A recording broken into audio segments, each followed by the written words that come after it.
Good evening, everybody. It is Friday night, my friends, and I'm back, and I'm actually doing some coding for a change here. It's been a while. I get it, and yeah, it's motivation is difficult to come by lately because I know of all the sort of rework I've had to do, and I haven't done anything. As much as I need to do a whole bunch of stuff off camera, I have not. So I guess on the other hand, it's good to be doing it live because we can kind of see what's going on and everything. But yeah, we got a ways to go here for anything to show for what we've done. But 1 second while I just remembered that I need to bring up the window here. Okay. Good. Very good. Very good. Alright. Let's pull up the screen here and see what we got going on. Welcome on in, everybody. Welcome. I hope everyone is doing well. Hope you're healthy and happy. And all those things, kicking about taking names, getting things done, enjoying life along the way. And trying to keep on keeping on through all the crap that's going on. But yeah, hope everyone is doing well. It occurs to me, can I tile these this other way? I can. I probably should have been doing this way instead of side by side, because then I can see what I'm doing here. Although I feel like, well, what is better for you guys?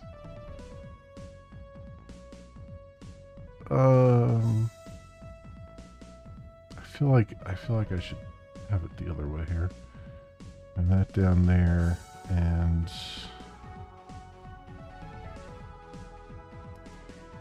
this up top. Yeah. I tend to look at the up top. I tend to see up top as being the thing I'm looking at, and then down bottom being what I'm writing. Although it means that I'm going to have a lot of stuff down at the bottom of the screen here, but I think that's okay. Anyway, my friends, so we've got a lot of a lot of rework to do, a lot of things to catch up on here. I don't know how. I think this picture is okay right now. A little loud for me, but I think looking at the audio meter up there, I think we're okay now to have the sort of desktop audio pinned kind of thing. But yeah, good things going on. I'm wondering too. Down to there, but I could figure it out later. Anyway, I just had a thought about how I have OBS set up there, but yeah, it's trying to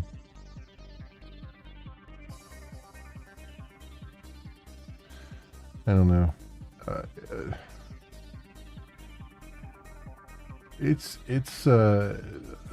I've spoken about this at length before, but I think it bears repeating. I'm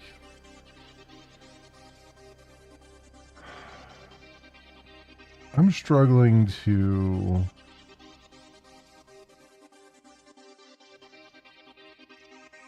enjoy coding anymore. Like, and not just with this. but also just at work and stuff. Like it's like I like my job. I like who I work with. I like, in general, I like working with computers and I like writing code. But I'm not getting the same kind of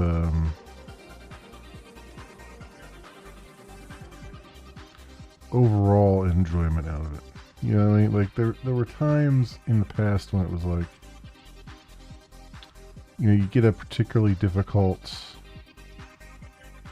feature working and it works well, and you get sort of that, you know, good feeling, those good vibes. Like, yes, you know, you don't really get any acknowledgement for it per se, but you know what you did, and you feel really good about it, and you know people are using the feature, and everything's working, and everything's great.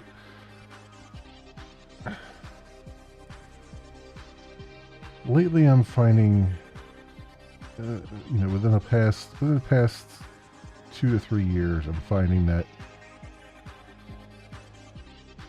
I'm not getting that same level of feel goodness when I accomplish something. And in particular, the last 6 months has been particularly bad, given the overwhelming push to use AI to help out and all that stuff. It kind of makes it even more of a chore sometimes to do things. You know, for as much as it's supposed to help, it's also making it where the already unrealistic expectations about how quickly things should get done are even worse, you know, because now you've got something writing, you know, giving you this, you know, fleshed out example, and you know you're moving faster, sort of, but also not understanding quite as much as you used to about what's going on, and what different approaches you could have taken for something, you know. And I'm kind of feeling that a little bit.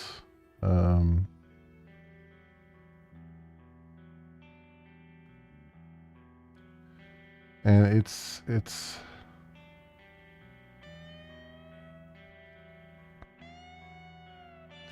yeah, I don't it's not entirely the fault of AI either. It's definitely it's definitely a driving force. But you know, just in general, I've been feeling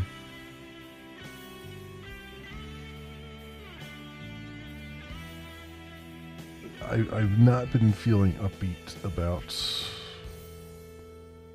anything about coding or anything like that, and it kind of sucks, because this is my career, the thing that has motivated me over the years, the thing that, you know, puts food on the table and all that stuff, and it's just like I feel more stagnant than ever when it comes to it. Like, even with this project here, like I'm excited about the possibilities of this project. Like, I'm excited about doing something new and learning something new.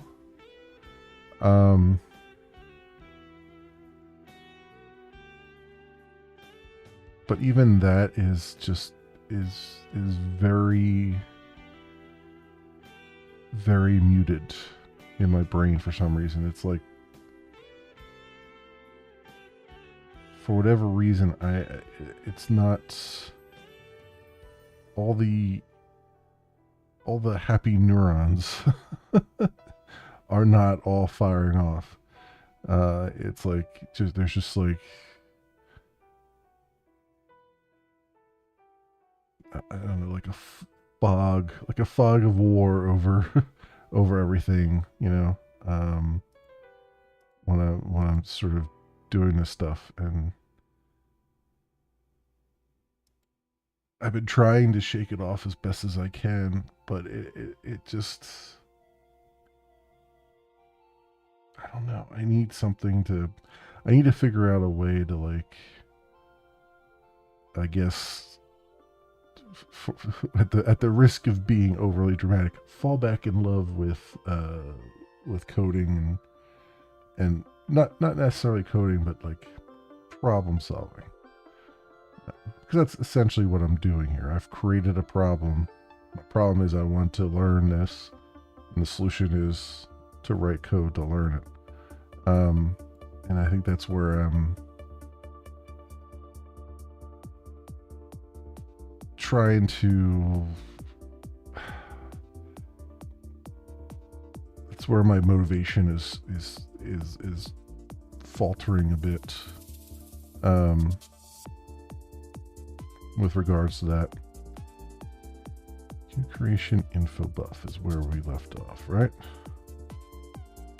So, what is that? Create info buffer.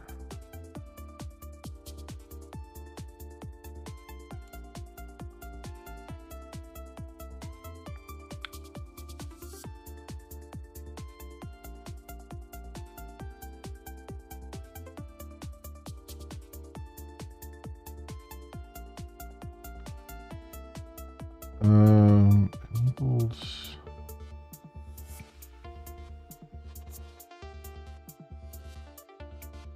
So this create info.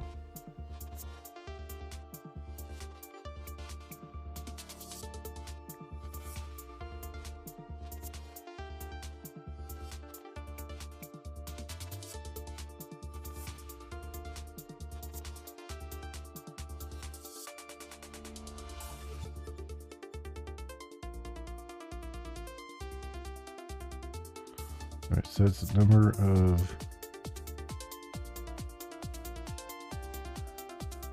queue families, queue props buff capacity.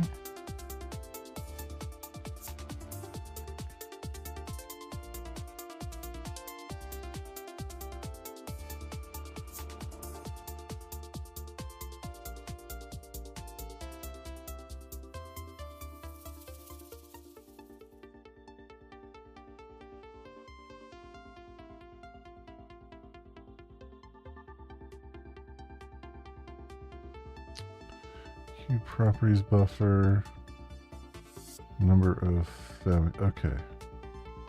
All right. So then I need to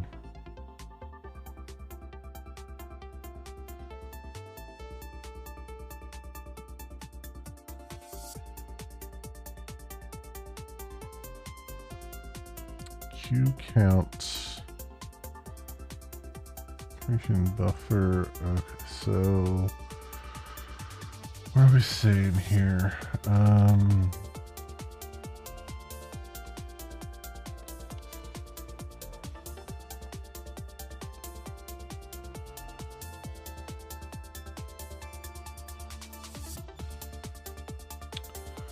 Doing a callback.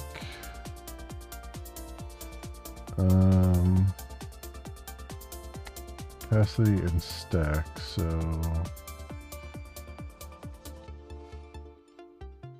Families, and then the memory stack. All right. And then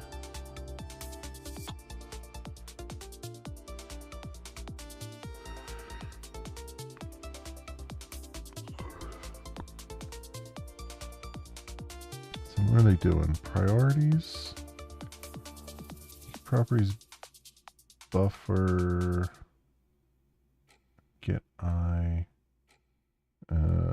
Q counts.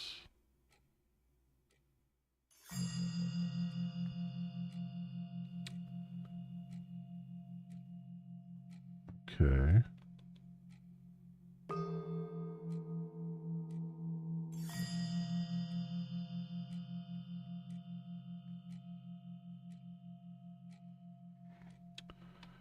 All right, so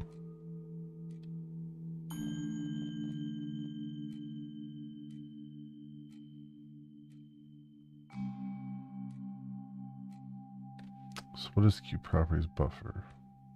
All right. Surprised there's not a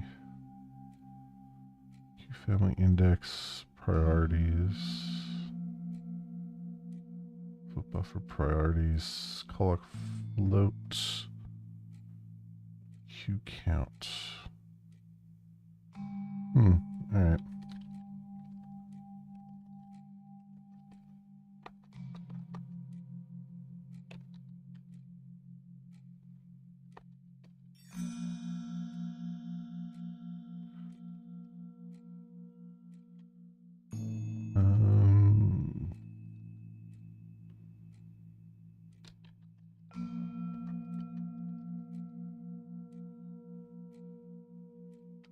Float. Properties buffer. Get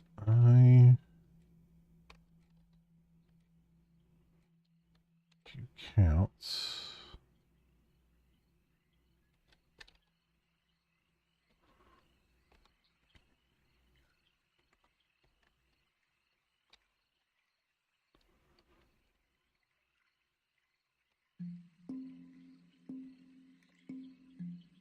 Default and Q family index I.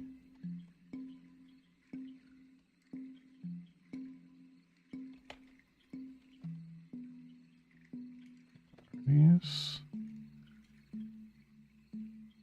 Okay. And then that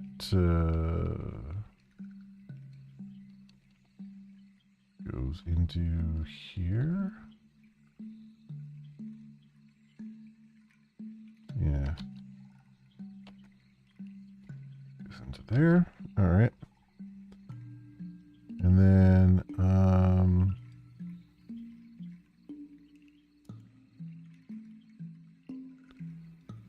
let's create info. Okay, so that just brings back, so now return the device create info from this.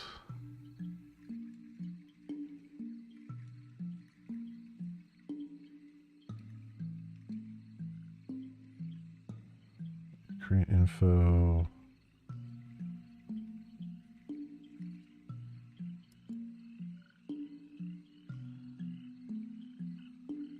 It's something better than just create info though. Let's try to create device info. Hey, Tech, welcome on in.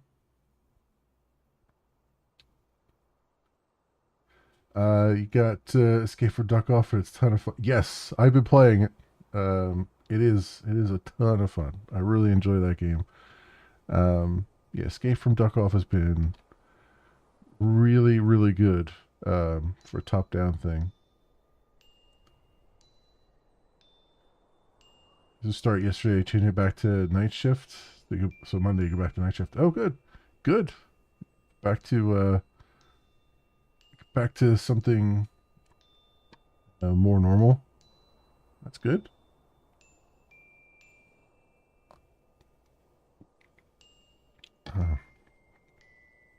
Yeah, no, that's been great. There's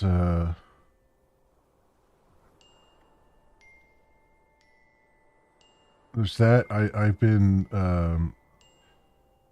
enjoying some of the more some of the like RPG stuff now. You're all night shift people. There you go. Yeah, there you go. Even better. Um, yeah, it's I've been enjoying some RPG stuff too. There's another like indie game called Splintered that's like the old school. Like it takes the old school RPG like Dragon Warrior 1 kind of stuff, like 2D, and it just kind of fleshes it out some more. Um, and that was that's a lot of fun. There's a couple like little when we got all these big uh things coming out, and there's a lot of these little things that are kind of floating around that are really good that are coming out at the same time. I think November 6th there's a bunch of stuff. I believe um the one that's probably closer to something that so there's a game called The Last Caretaker, um, which I played the demo for a while ago, and that's kind of a crafting kind of thing. It's a little bit, it's a little bit like trying to think of a good analog for it. It's kind of like Raft a little bit, but not really. I mean, you don't have a raft that you're building up, but it's you kind of walk around your robot and you are like crafting things, disassembling stuff, trying to fight off like um, kind of energy absorbing things and stuff like that. It's an interesting little one. It's kind of, I guess it's a little bit more exploration slash walking simulator and less sandboxy, but it was kind of interesting. I was looking for that. Still want a good co-op space game? Yeah. Yeah, I haven't seen any.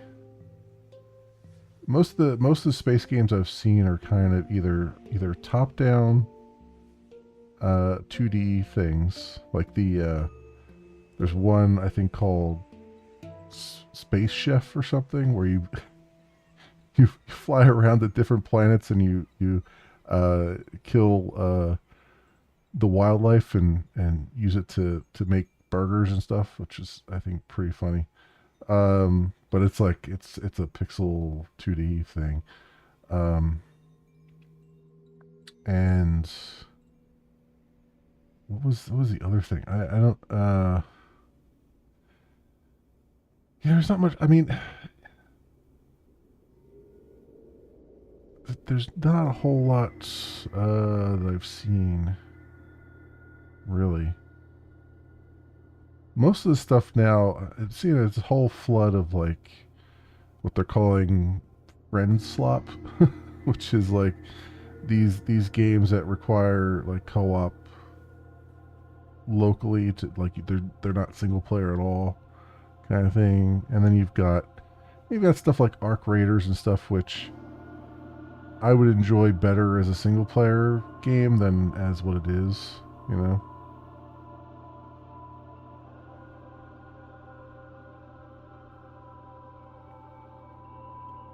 Oh, got a new air compressor and stuff. Yeah, had the splurge. 4 stars. I want to wait and see it. Yeah, yeah. I mean, that's the only other one I can think of out there that's kind of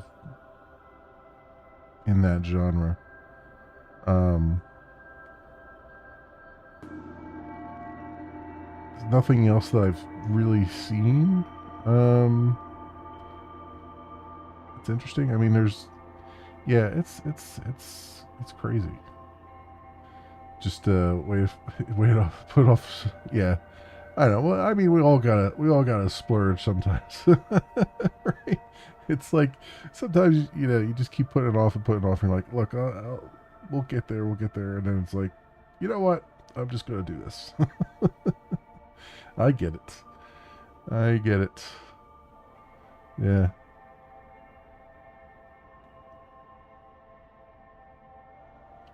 Get out using cordless stuff. The batteries never last. Yeah. Mm-hmm. Yeah. Yeah. I have the problem of like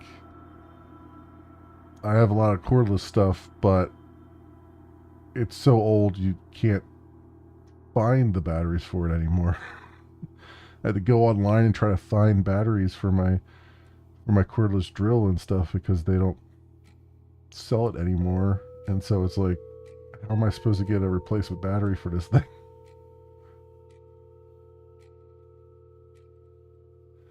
Rough on board. Yeah, there you go. It's easier when you don't have to convince anybody. Just like, yeah, go for it. You just kind of like, okay, cool.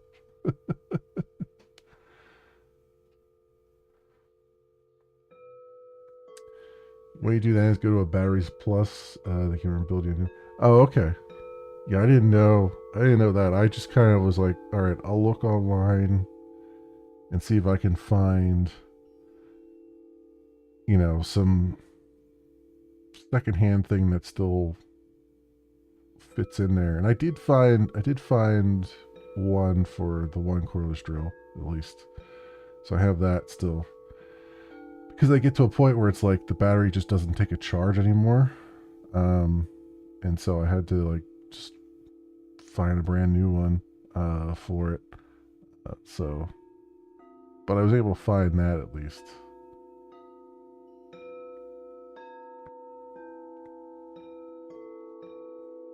Oh, cool. So they do. So they just kind of tear the one apart and just put it all back together again with new cells in it. That's good. Yeah. Yeah. Plus, it's gonna fit and be the proper um, voltage and all that stuff too. So that's good. Yeah, I did. I It's one of those things where you just never think about it, and then like 10, 12 years later, after you've bought the thing, you're like, this is not keeping a charge at all. Like you plug it into the recharger, and the recharger just gives you a red light and says no. This is not working. Make a few extra cell packs to take them and then redo the others. Oh, there you go. Okay. Yeah. Yeah. Uh, no. Yeah. Right. I mean, that's basically what was happening. I put the battery in it, and it was just like, nope, not going to charge. Yeah. Yeah, that's what I was getting. I was getting the flashing red, and I was like, all right, let me go online and see if I can find something. And I did, and it works, which is good. But yeah, it was it's like, and of course, it's that one time when it's like, the something silly like uh, blind fell down, and I'm like, oh, I just gotta screw this back in. I'm like, oh, I don't have a cordless drill to do it with now. It won't take a charge. So I had to kind of work around that um, until I got the new battery in. It's just like I was thinking the other day. I was like, I should probably go through the medicine cabinet and see what's expired and what I need to replace. You know, because 9 times out of 10, like I'll be like, man, like I'll have a head cold or something, and be like, I need like Dayquil or something, and I'll go looking for it, and there's nothing. Or what's there has been there for like 10 years. It's like, well, this is not going to work. So it's like you try to plan ahead of time, and then I go and I'll buy a whole thing, and then it'll just sit there and you know.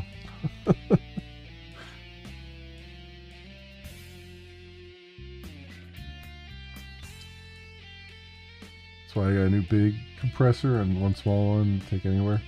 Buy a few more air tools. Never need a battery. Just take what I need. Yeah, there you go. Yeah. Yeah, I hear you.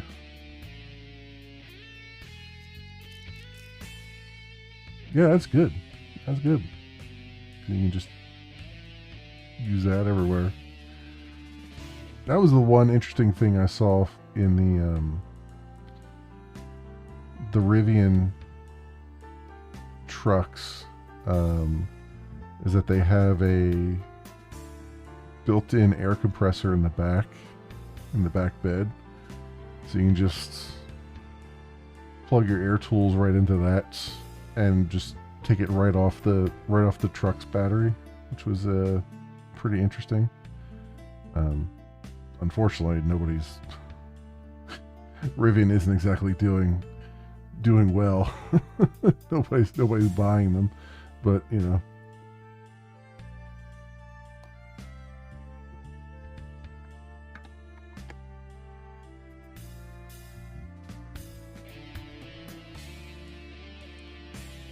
Oh, it's only for small things, for tires. There's no CFM run tools. Oh, okay. I didn't realize that.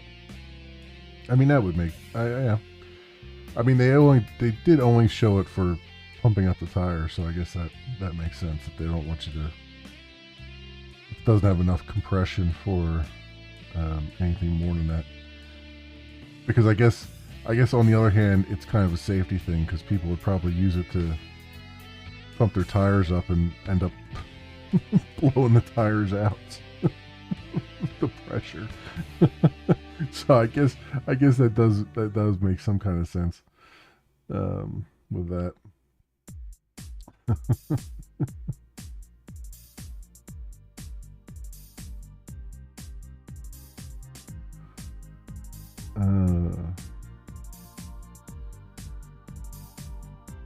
Yeah, it's true. It is really nice to have that there.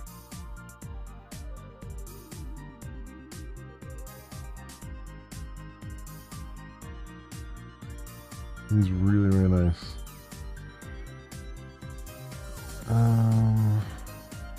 Alright, so I think this is done, and so this goes under device.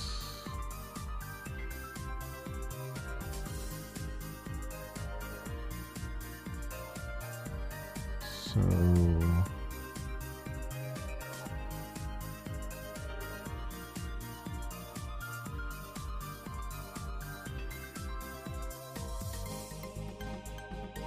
oh wait, I've got queue creation info.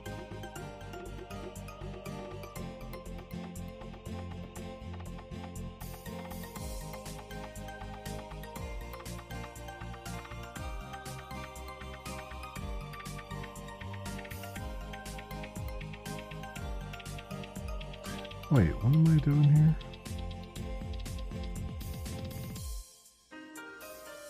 I already had this stuff.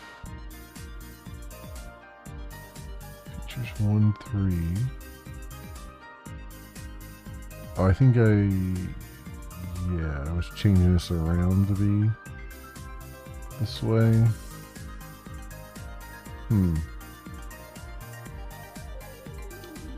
Big compressor can go up to 200 psi, 275. Flip the tires. Yeah, there you go. Yeah, that works. That is reasonable. Be able to have. I mean, it's good to have something you can have multiple uses for. Like, it's good to just have around. I've always. That's my thing too. Is like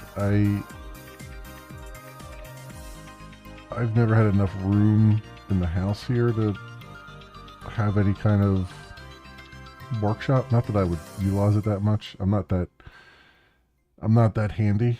But I've always thought, hey, it'd be be kind of nice to have like at least some semblance of a work area to just kind of whenever I need it, the rare times that I need it. Even if I like, I'd even thought about at one point doing like electronics stuff, like trying to learn circuits and maybe get a breadboard and get a some books and try to learn a few things here and there, learn how to solder, all that stuff. But you know, it's not only do you need room, you need tools, and you need the motivation to keep doing it. And that's been the thing that's been killing me most of late, is just motivation not being there.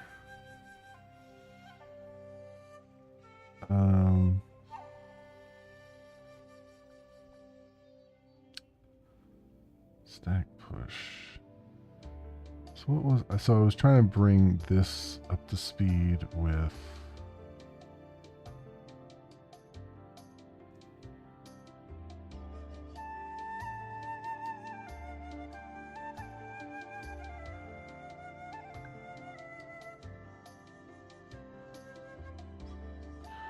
I don't know why I was...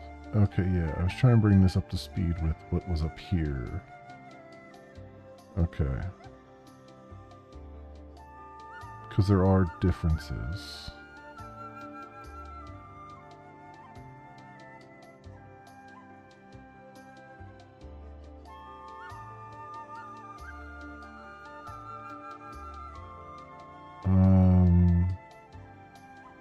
Yeah, like device features, they do that differently here.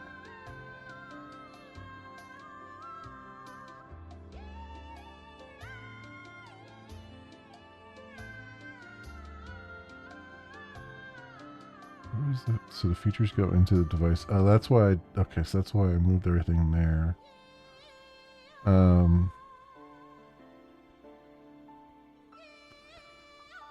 Device pointer.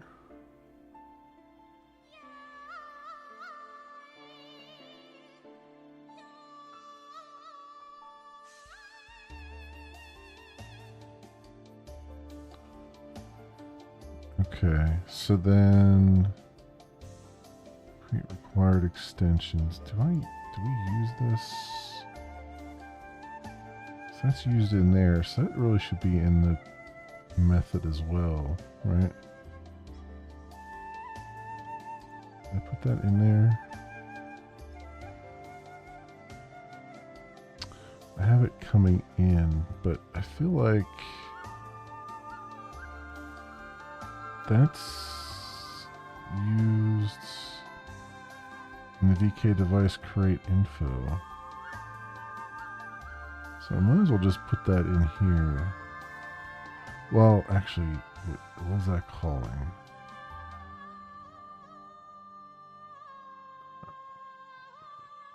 That's calling... That's calling it this, yeah. That's calling this method. That's why I didn't put it in there. Okay. Alright, that's fine. That's why I pass it in. Alright, so then I have the key properties buffer, the number of families, key creation buffer, features 2. Alright, so all the way up to there. So then all I need to do, I have the required extensions, so then just go and all that and say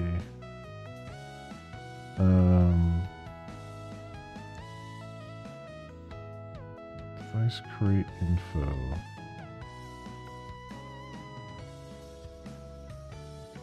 Is that used anywhere else? No. So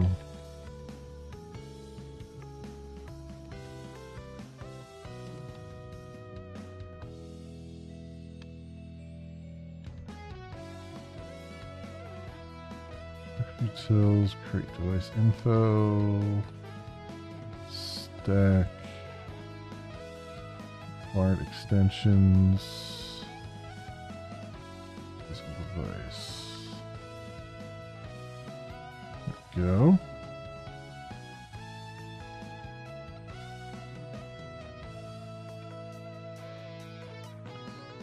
And then the rest of this pretty much remains the same.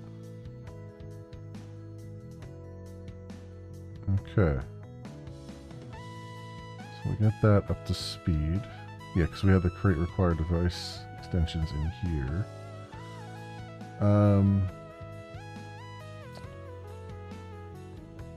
What else do I have?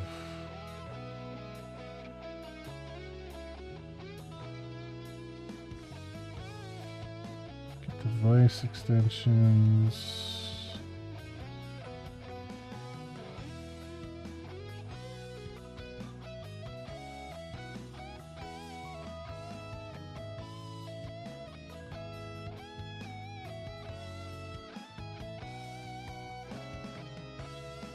Okay.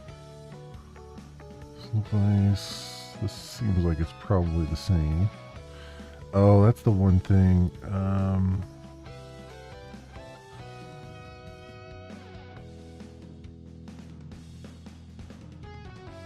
Using Vulkan 1.4. I think one of the things I needed to do was go back and set it to Vulkan 1.3.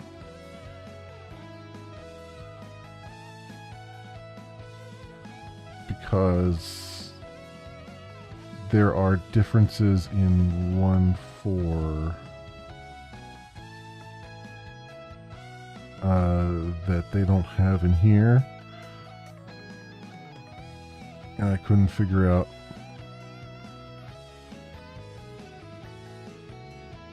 how to deal with it. So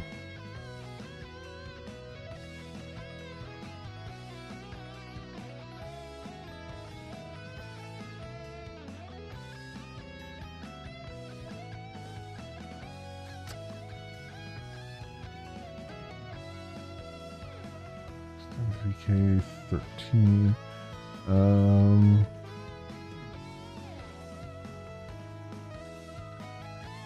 The only, yeah, I think Vulkan 1.3 will be good enough for what I'm trying to do.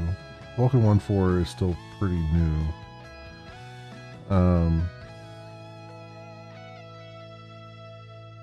And there was something where it was like, I think with this features 13 and stuff, I think that's what it was different, right?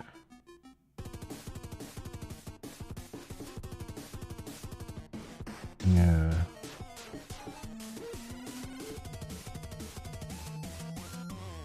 Yeah, it was, that's a little bit different, because in 1.4 you have to do something, like, I think there was no synchronization 2,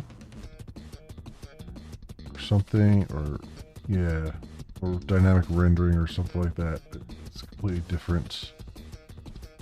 So I think we're going to reduce ourselves down to 1.3. Why did this import a star?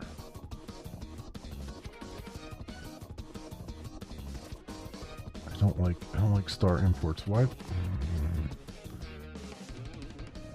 I apparently never set that here.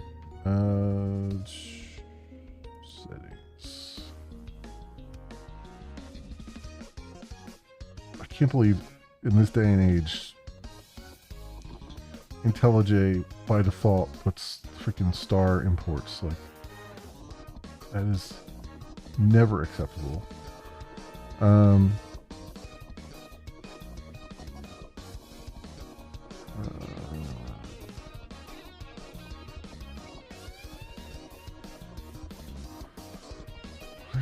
is it at?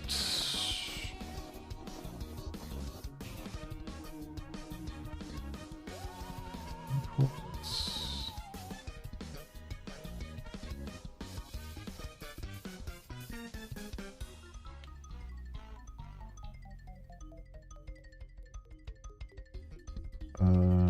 Yeah, and then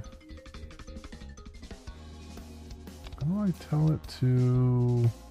Yeah, they always have this crap hidden in places here. Code style.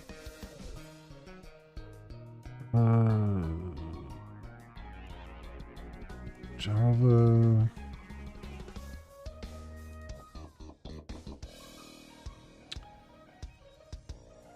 Where's that? Wrapping braces. Imports. Use single class import.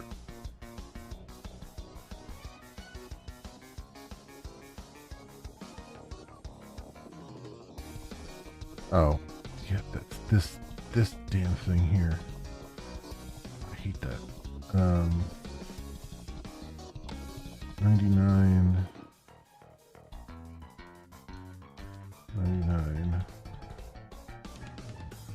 To use import with star.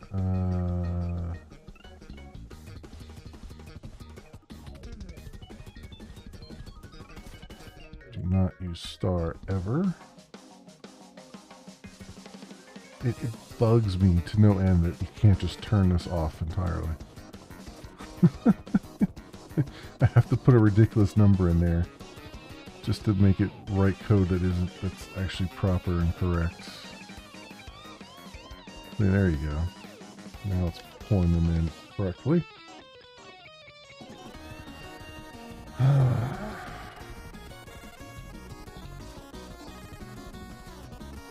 Because the problem with the star import, and this may be less of a problem nowadays, but in olden times, a star import, what it would do is it would basically import all of the classes under that particular package, which could be hundreds of classes. And now you've just blown out your the size of your application, because you're bringing in all these classes and you're only using like 2 or 3 of them, you know. Now I think the modern compiler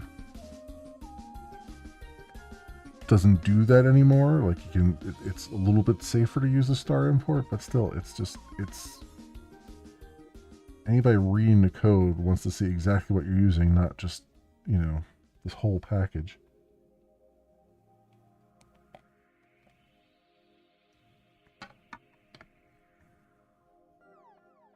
There we go.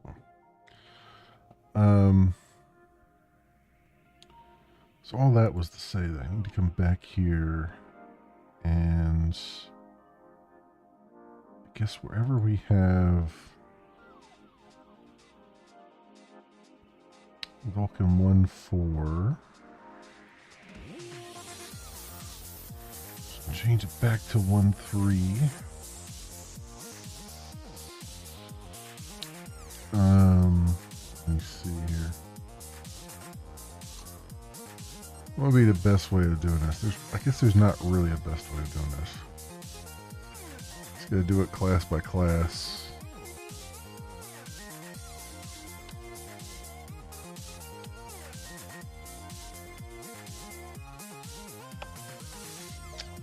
What the hell?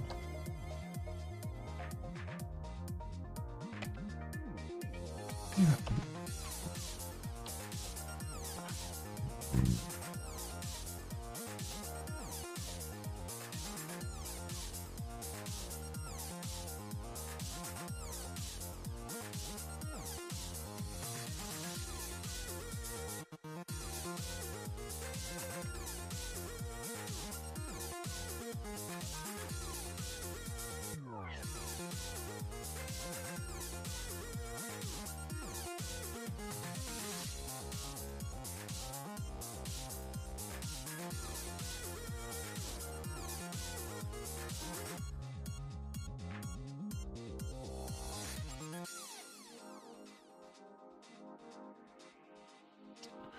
guess I shouldn't put the auto import in there because it's gonna keep putting it back in.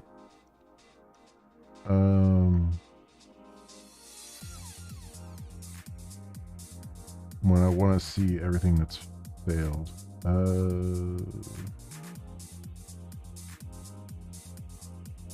What was that at?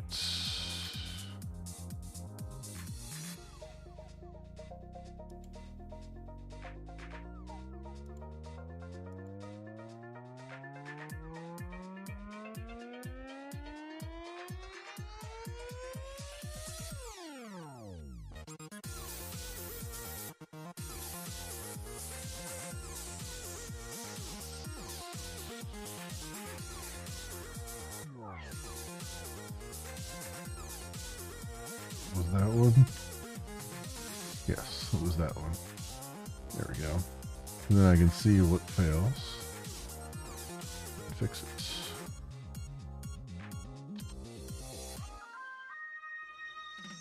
Go. I'll just fix that as we go along.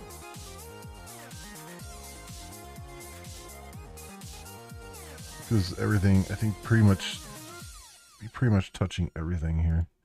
So I think module device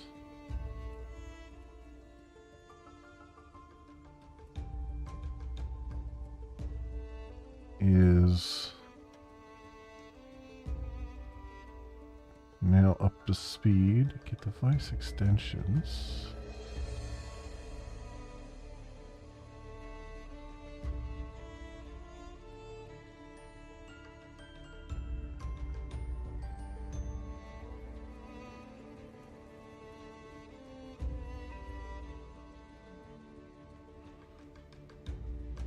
Clean up. So wait idle, VK device wait idle. Do I have that? Yes. And get device, return device. Right, which is VK device. Yeah. Okay. So that's all correct. So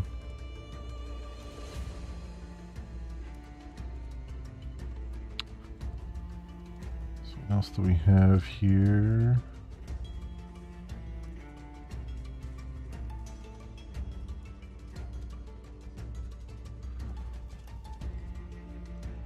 I got render, but I was looking at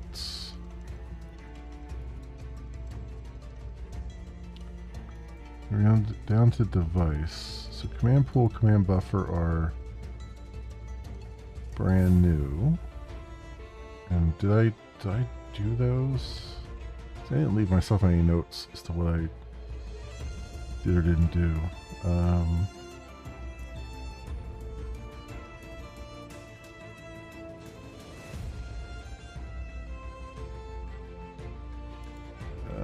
What did I do?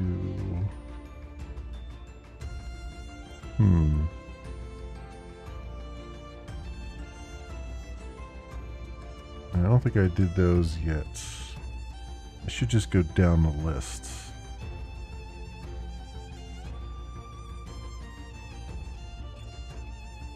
Really.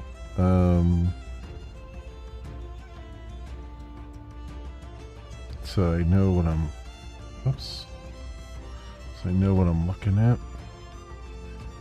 And buffer... I guess well, yeah, some of these, I could throw to-dos in them when I can't do everything. Command buffer, command pool.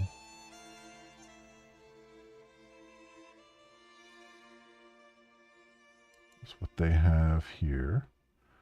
So, let's look at those.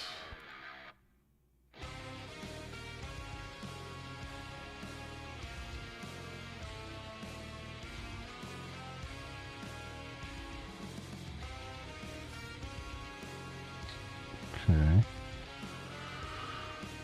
Sometimes submit primary VK command buffer.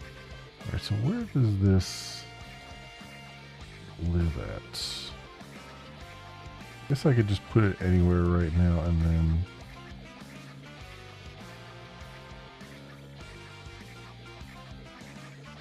I suppose it goes under device, but let's just put it there for now. Java class.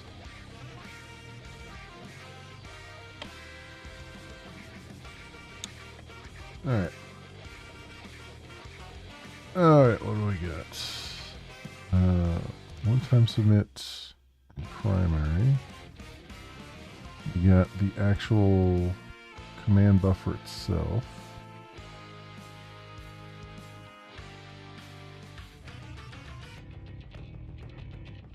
One-time submit. Okay, so where's it boolean?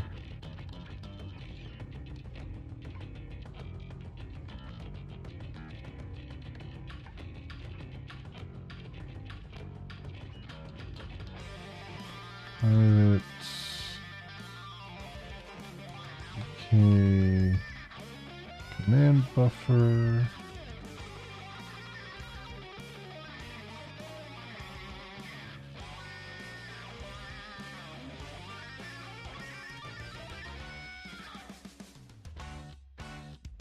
So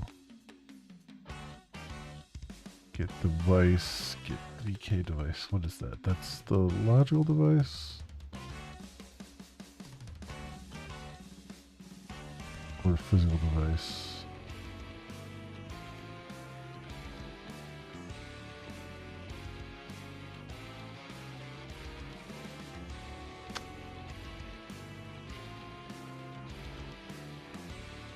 VK device. That's the logical device. Okay. So we want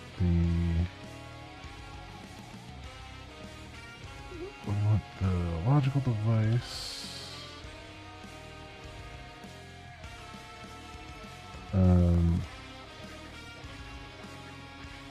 And pool.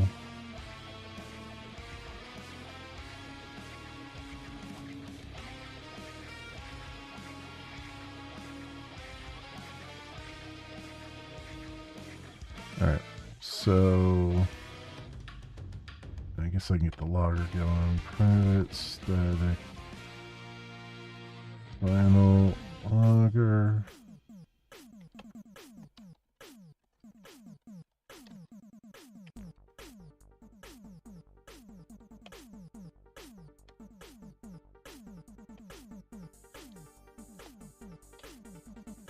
Alright, so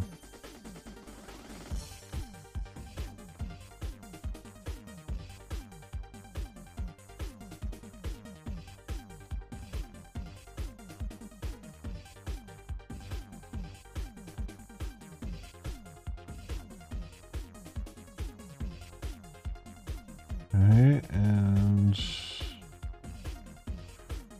yeah, device there, and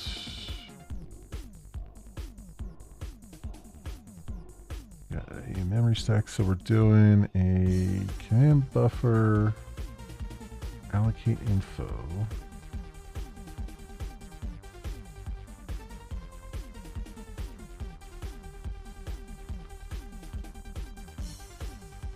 So in structure utils here, I'm going to do static, does this return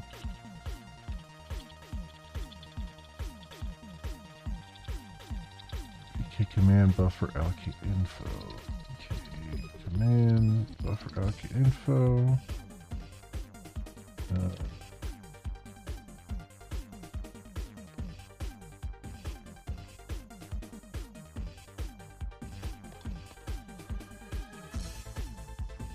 Okay, and that needs the command pool.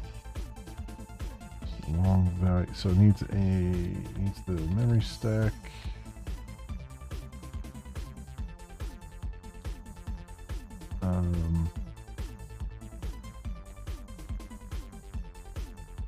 command pool ID and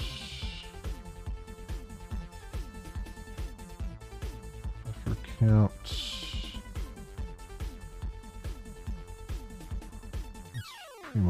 That's pretty much it right there, it looks like. So we're doing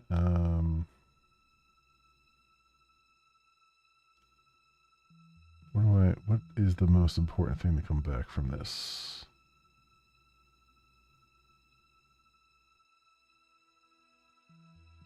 Oh, really the only thing we need back from this is the pointer buffer to it in memory. So we can create the VK command buffer. So then that's just, so all I need back is a pointer buffer.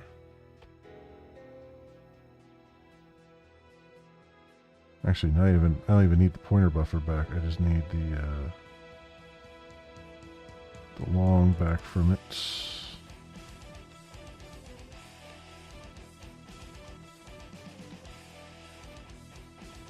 So we'll say our info, EK, command buffer, allocate info, collect, stack, this type defaults, command pool is the command pool ID, level.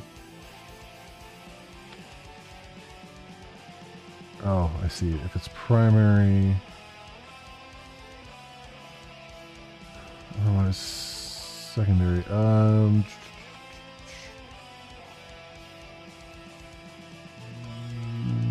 So I need Boolean primary.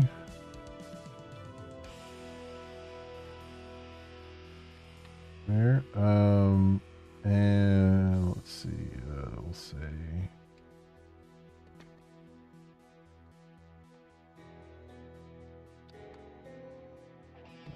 okay, command buffer level primary. Else it's else it's okay, 13. And buffer level secondary. Oops. And then command buffer count is 1. And pointer buffer.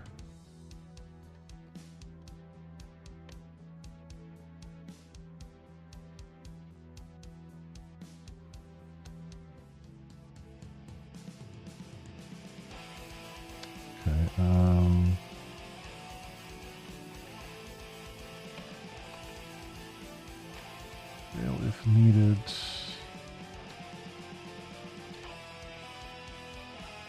Okay, allocate command buffers. So we need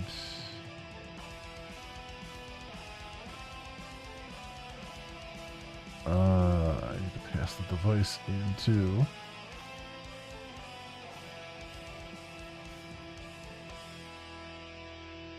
Yeah, so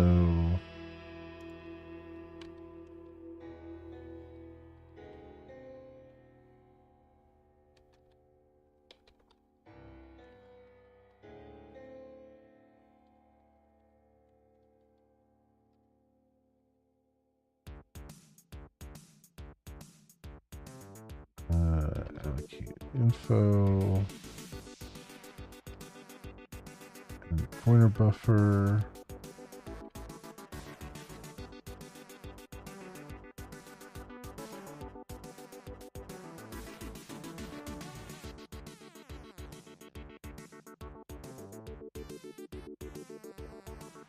Okay, and then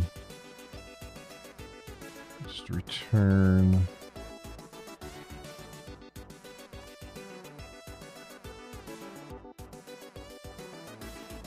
return that.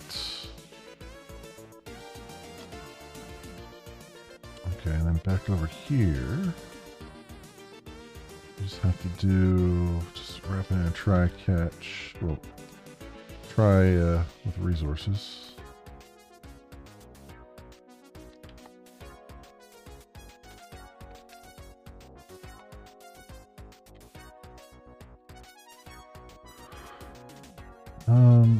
And do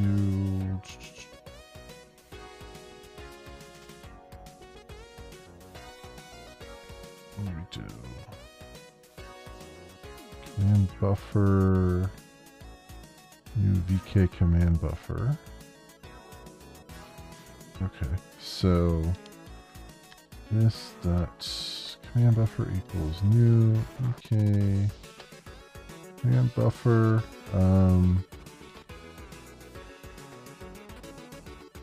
Actually, let's put it on a separate line.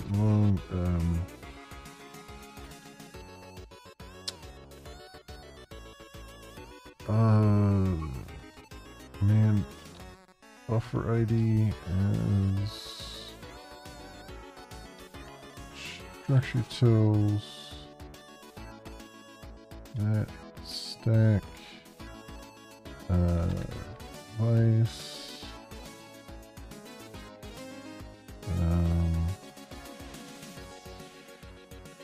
I have here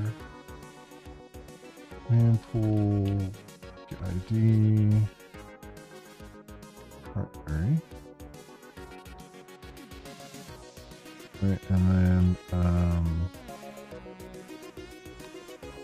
buffer ID, and then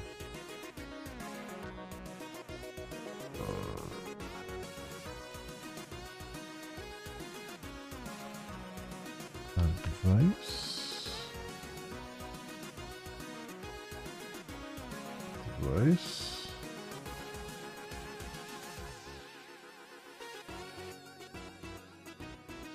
Yes, gotta be device. Get device. Right there. And obviously gotta do the command pool.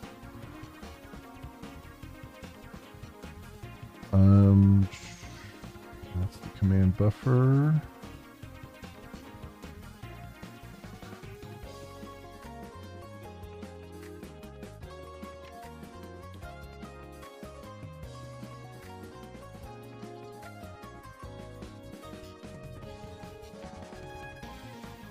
What do we got? Begin recording. Inheritance info. What the hell is that?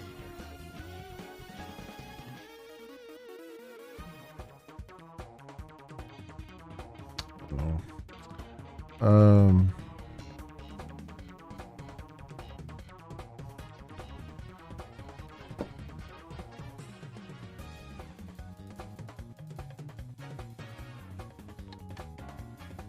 Okay.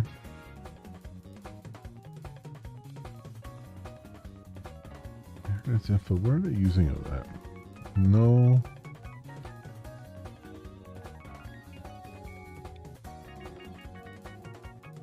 Color formats. That format. Okay.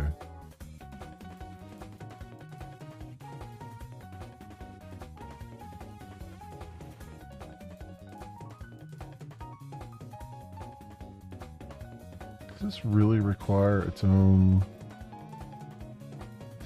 class? I went.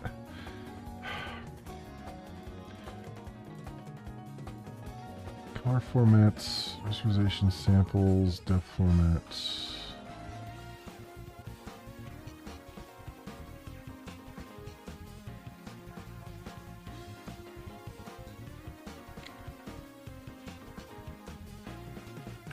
How much is that? That's only got one usage right now, but I'm wondering if that.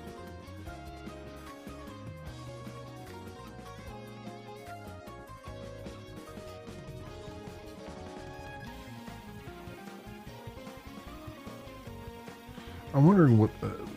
Sometimes I just wonder what the point is of just having a class with 3 properties in it. having a record with 3 properties, and it's like, are you ever gonna, like, it's just weird sometimes to just do that without any real thought put into whether or not you actually need this or not. Like, wouldn't it just be easier to just pass the damn properties in, the parameters in? I assume, like, the only reason I would see anybody doing this is if they intended on expanding this and putting more stuff in there. Which maybe they do in another chapter.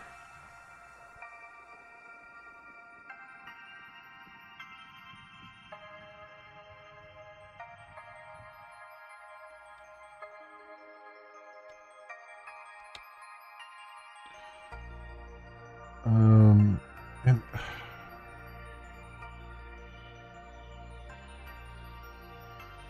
the worst part of this too is it's called inheritance info, and I don't understand why that's called inheritance info. Like, what are they inheriting? Because that means something entirely different to me.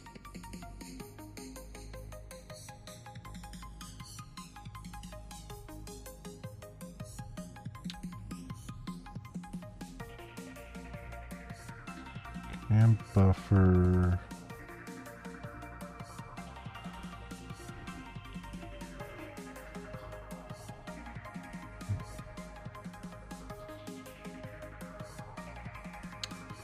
Two methods to start recording. The first one, which receives no parameter, is a convenience method which can be used for primary command buffers. The next one receives an inheritance info instance which is required for secondary buffers. To start recording, we need to create a VK command buffer begin info structure and invoke the VK begin command buffer function. If we're submitting a short-lived command, we can signal that by using the flag one-time submit bit. In this case, the driver may not try to optimize that command buffer since it will only be used one time. Secondary buffers need to be instructed which render pass and frame buffer they will need to use. The render pass will not be started when recording. We need to fill up the VK command buffer inheritance info structure with the color and depth attachments formats. Secondary command buffers can be integrated into primary command buffers by executing the VK command execute commands function.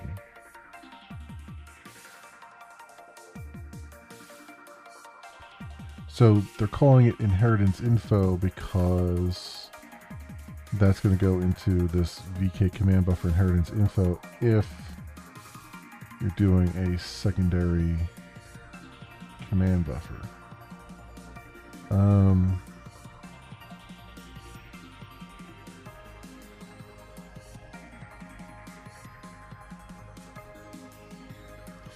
Which none of which is obvious when you're reading that code. Like, they could have called it secondary buffer inheritance info, and that would have at least clued me into what the hell they're doing here.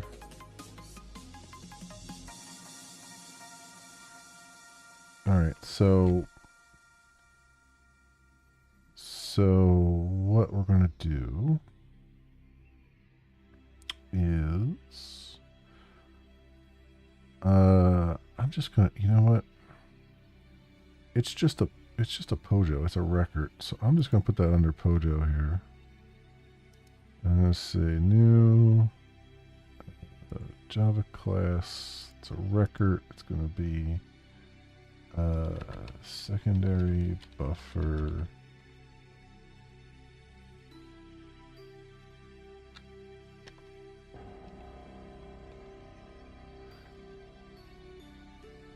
Secondary command buffer inheritance info. Alright, and then that takes depth format, an array of color formats, which I'm just going to say it's a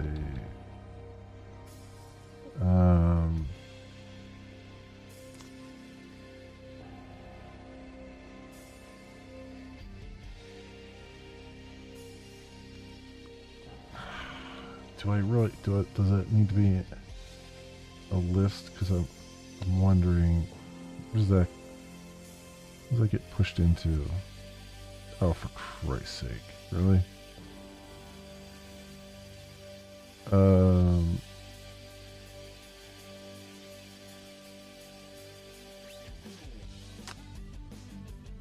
Put index.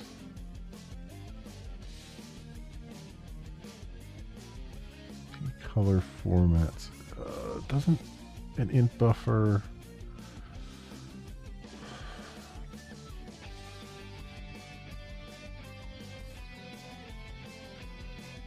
Like if you're but you're putting them index 0. What? Absolute put method writes the given int into this buffer at the given index. Int value to be written.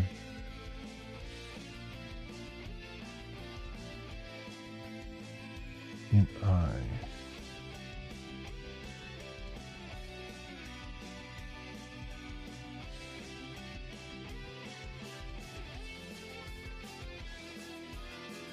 Huh?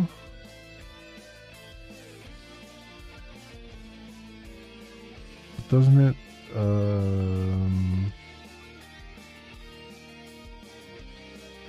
yeah, that's just the starting index.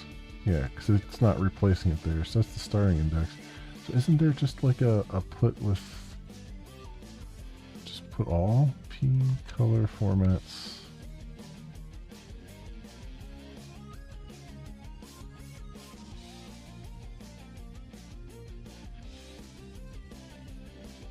Put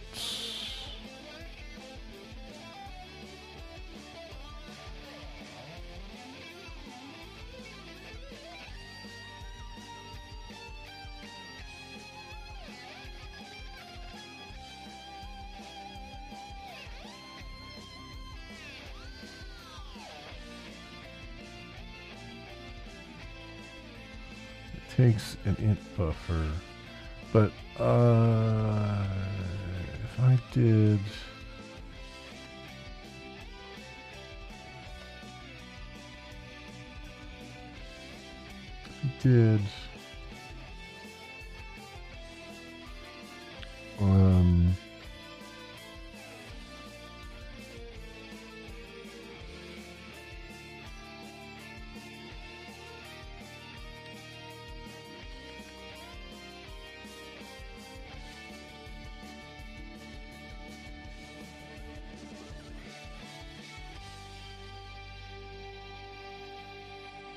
wanted to make sure there wasn't something there. If you did the other way around, if you said I'm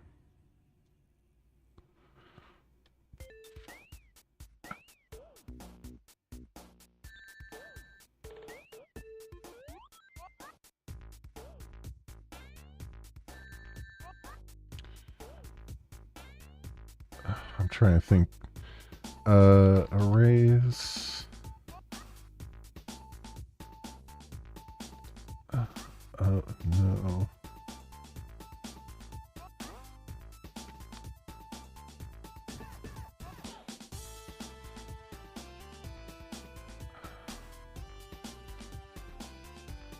Arrays.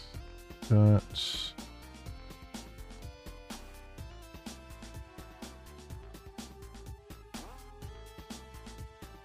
Isn't there a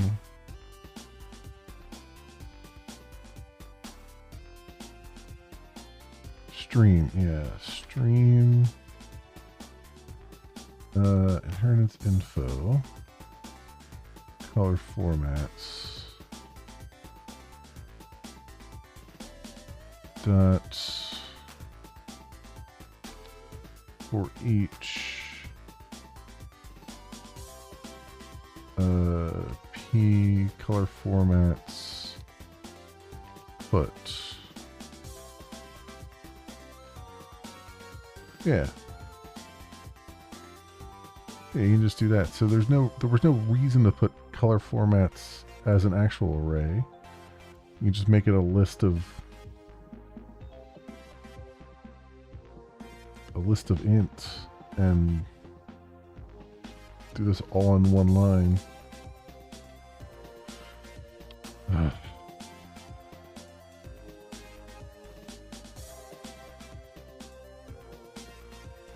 right. So I'm gonna do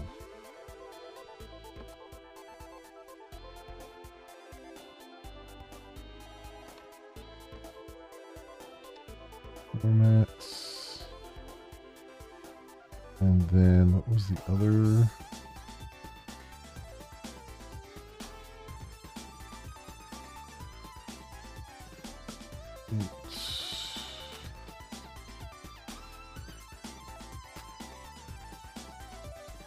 Visualization samples.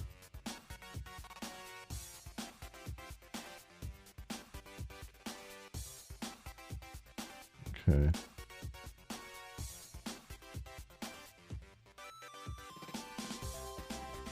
Okay. See, the only downfall of this is I have to use a full integer class instead of just the native int, but I mean, we'll cross that bridge when we come to it if it's a problem, but I kind of doubt it would be a problem. So where are we here then? So back here to begin recording. Okay.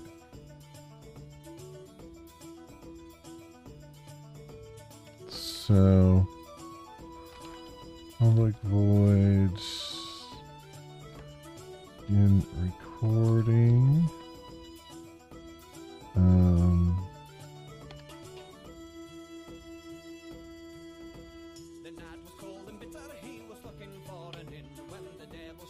Okay, so we got that info.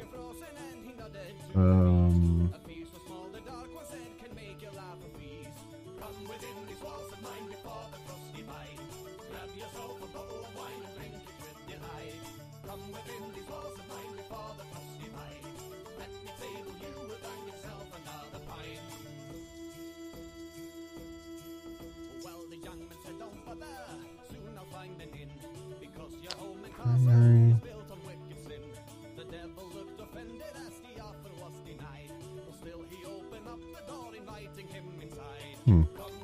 Anyway,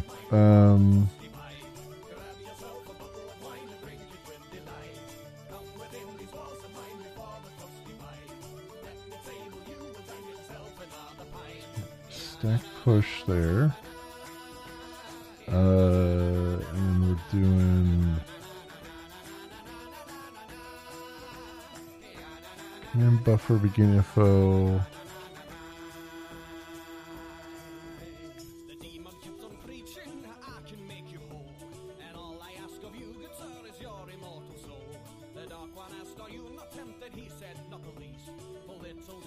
Color formats, rendering info.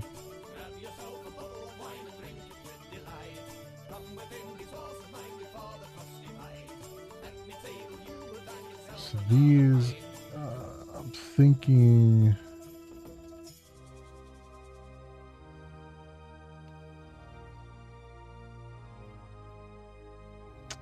This I'm thinking of keeping in here, not going back to the structure utils, because it's really integrated with the information that's in this class. So it doesn't really make sense to then pass all that down and bring it back again.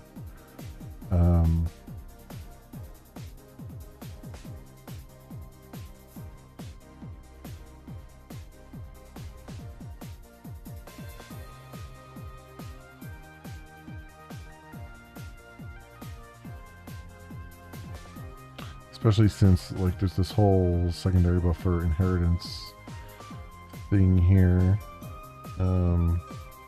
have to deal with. This part,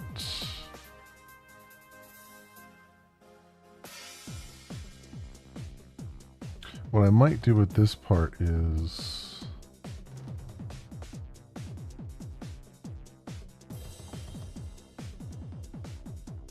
command buffer info.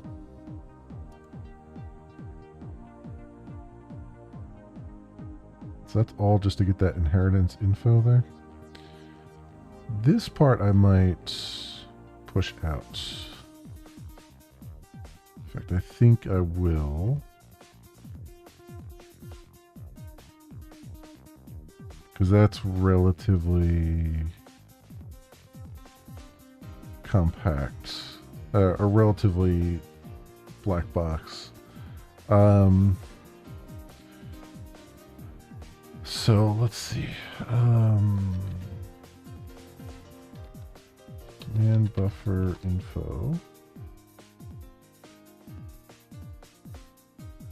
Command buffer begin info.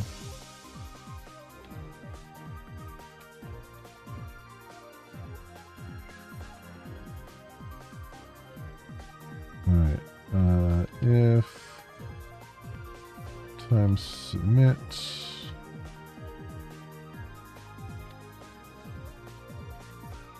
Flags, VK, 13, VK, command buffer,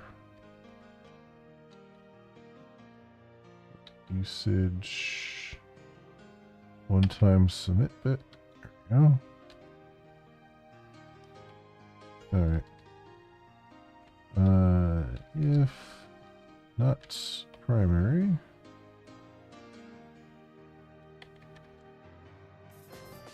often do stuff.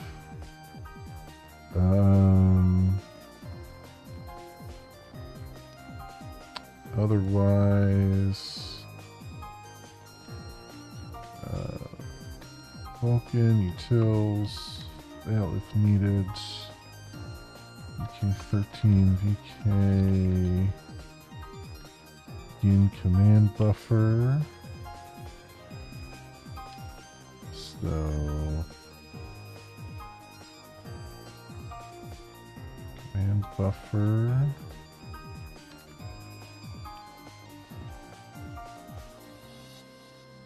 Command buffer info. Fail to in and buffer. Which is not a great error message, but something there. Okay, so then the rest of this stuff.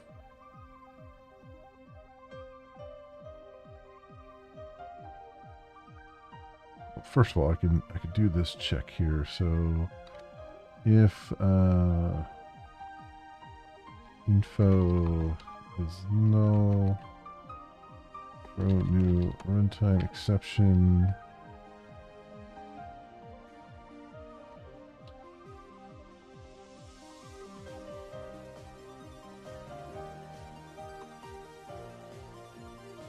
Oh, alright.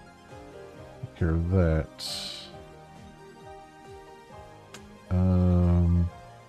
Then the rest you can push into structure utils here. Because all I need out of it is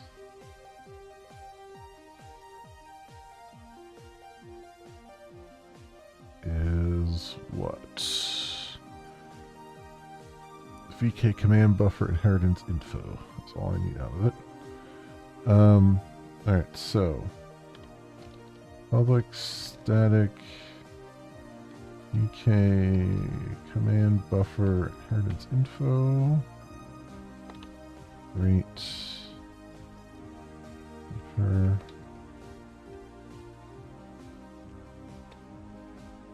Info, and then we just need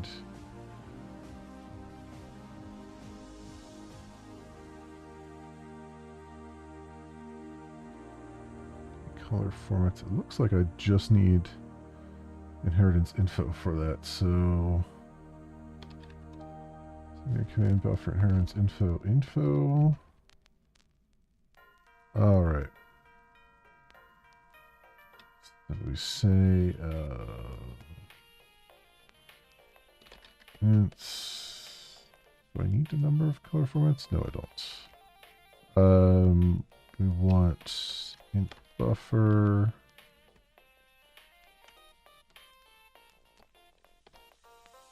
formats.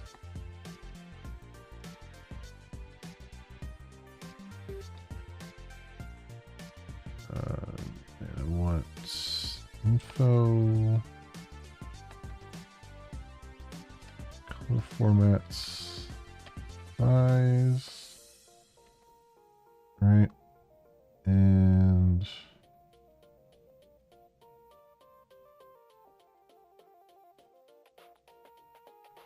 oh, I gotta pass the memory stack in here. Of course. Okay. And now we just gotta populate that. So we just say info color formats for each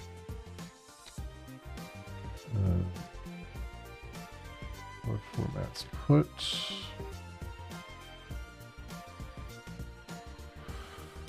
There you go.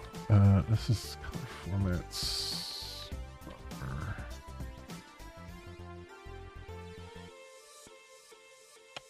Go. And then for rendering info,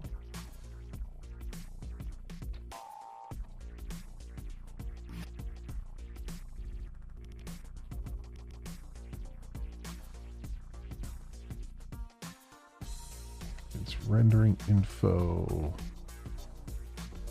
Look on stack here. Default attachment format is info.depth format.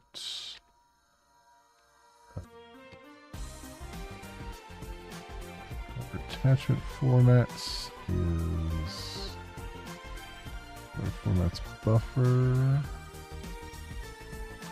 and rasterization samples. Is info rasterization samples good, and then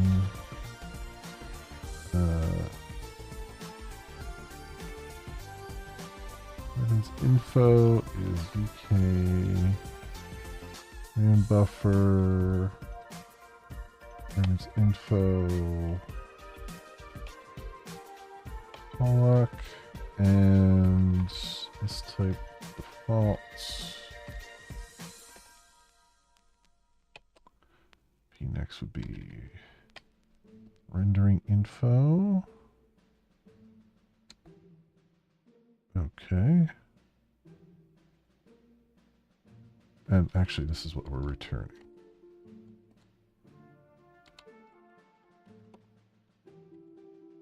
Return that.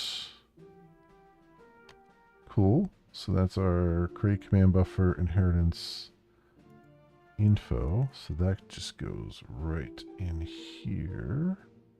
So we say command buffer info, p inheritance info, structure utils, inheritance info, stack info, bang.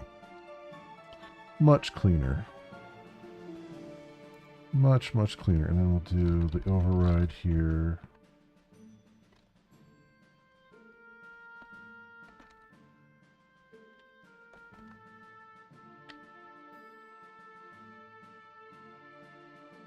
Oh, there's no return.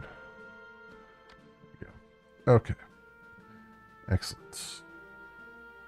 So that takes care of that, and then we've got a clean up here, which again is just the logical device to pass in there. I'm wondering. Yeah, I guess. Yeah. Public void cleanup. Logical device.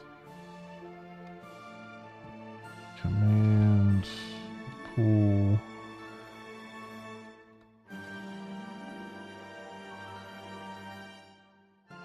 Although command pool.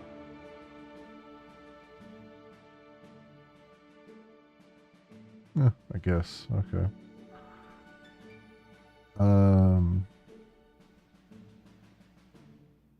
So logger debug.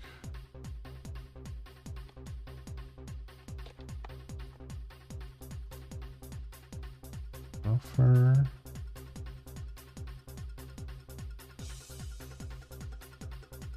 And we're doing EK13.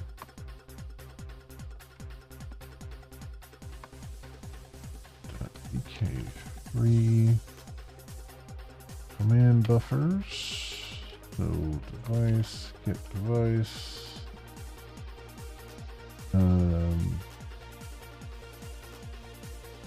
Pool.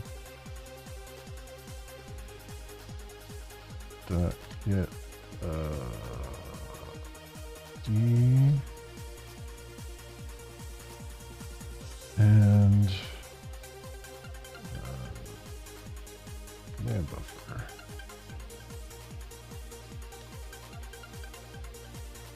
All right. Okay.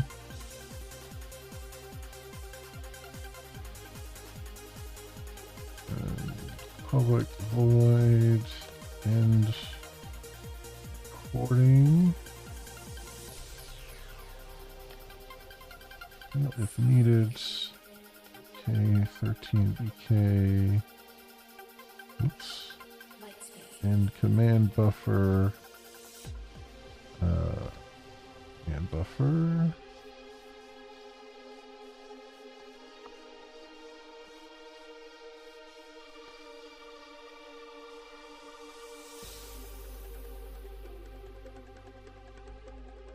Public void reset. They don't even call reset yet, but I guess we'll put it in here anyway.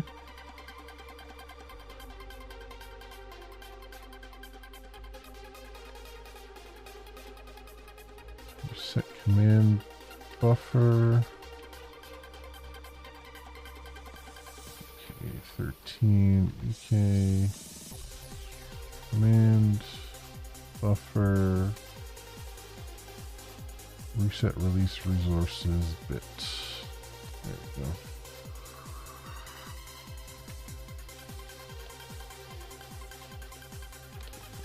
Void, submit, and wait. Let me guess.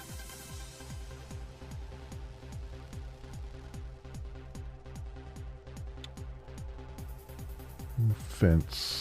New fence. Is that? Do I have a fence set up here yet? Not yet. But I'm guessing that's just going to take a logical device. So that is what I will do here.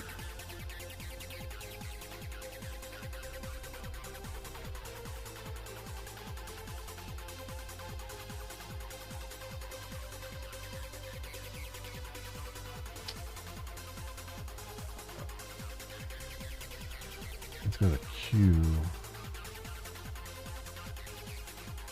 I don't know what queue they're using. I think they combined all their queues.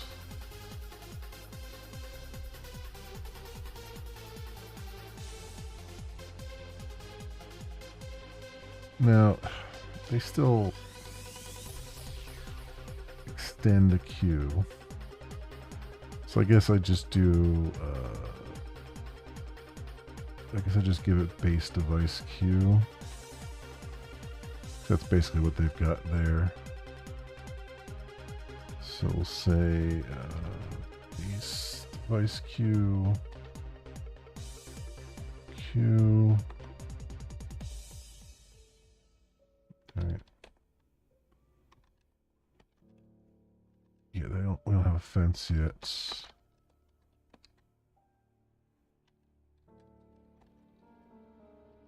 True.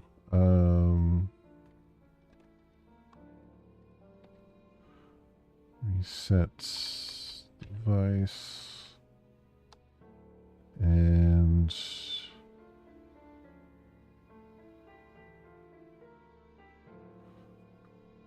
that's in wait. Submit VK command buffer. Submit info.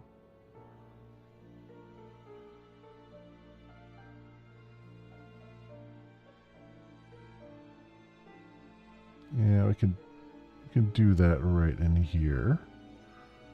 So try.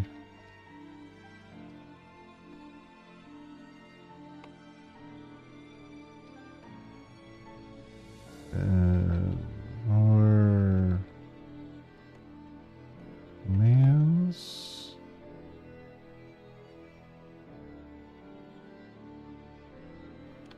Okay. Routine.vk command buffer submit info. No, wait, what am I doing? VK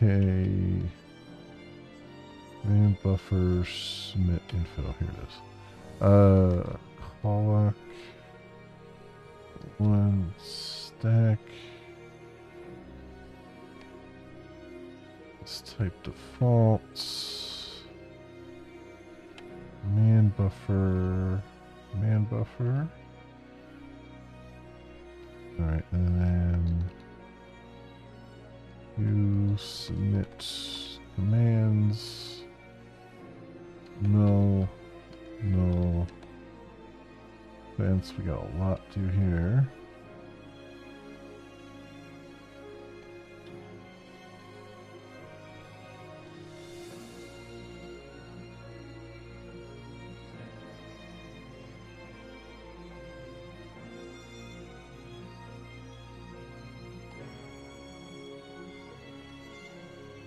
You submit do I have? Yeah, I don't have a submit in the base device queue yet. Alright. Okay, so we have those. Now we gotta fill in all the blanks here, but we gotta do the command pool first and foremost. So let's do that.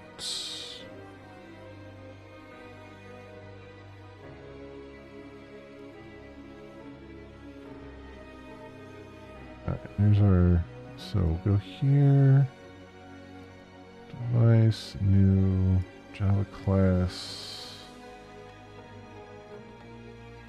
and pool. Private, long ID.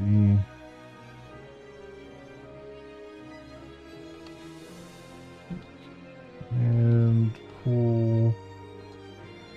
Let me guess. Just logical device is all we need, right? Yep. That is all we need.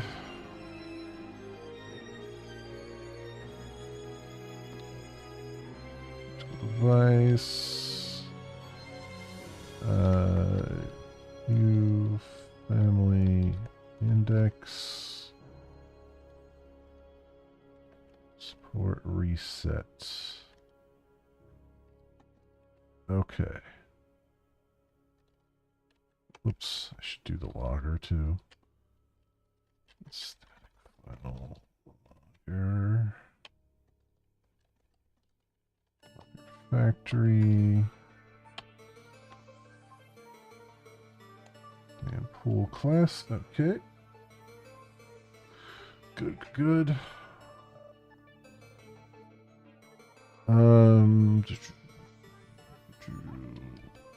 Logger, debug, creating,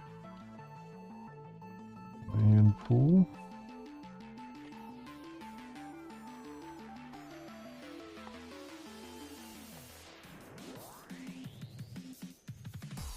Stack push.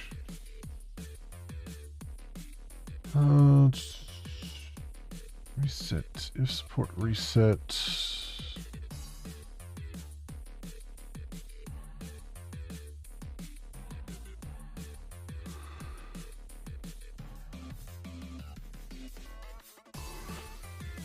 Yeah, this is compact enough to just put it in here. Although, let me see.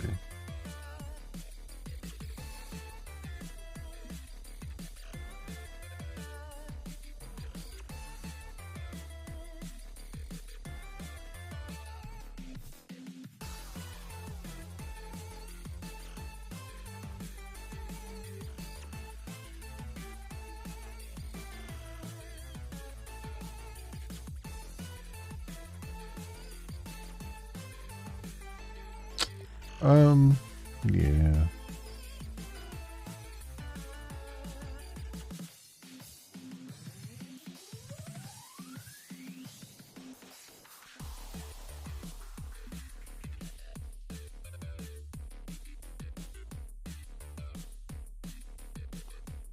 Yeah, it's just doing the one thing right now.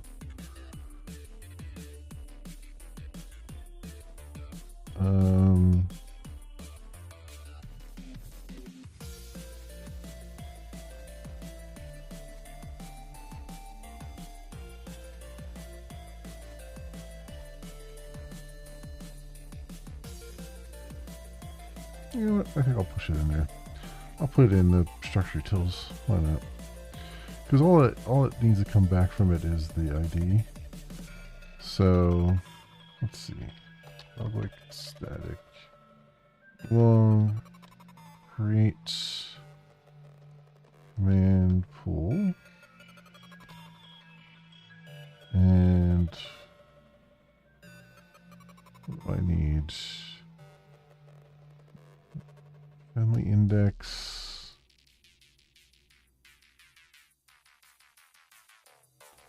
I need the device. Okay, so memory stack, logical device, new family index, reset. All right, so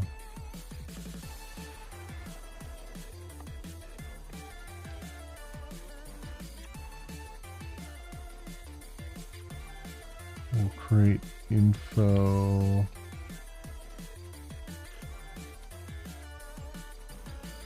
Look on the stack, S-type default, family index.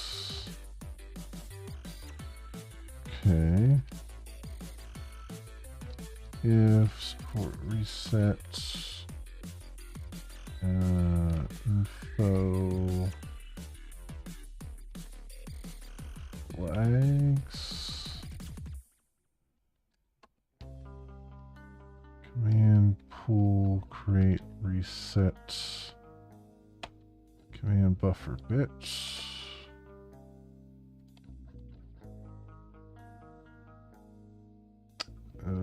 Okay.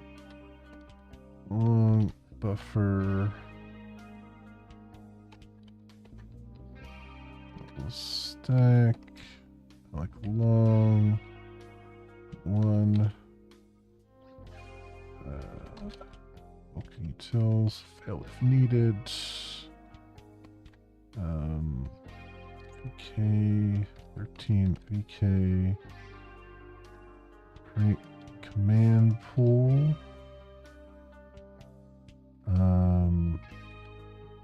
Device, that get device, info, null, buffer, and then failed to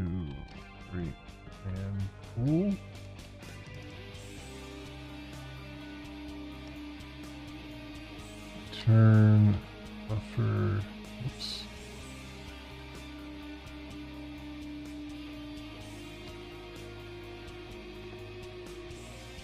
That's okay. Command pool. So then over here, let me just say,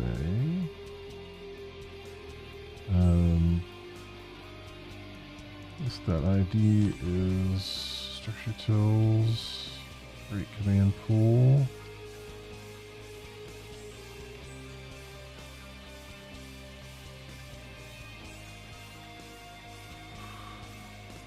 There you go. That's a bit of a, it's a bit of a waste, but you know.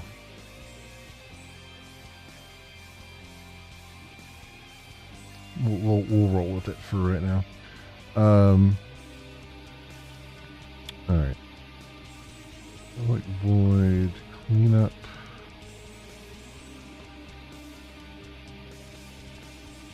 Device. So then logger, debug, cleaning up, and pool.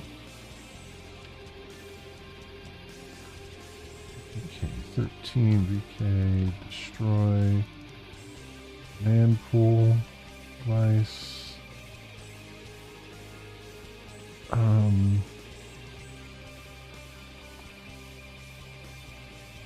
ID and no.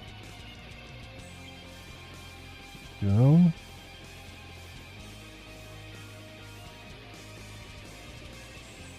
We'll get put a getter on ID. Public void reset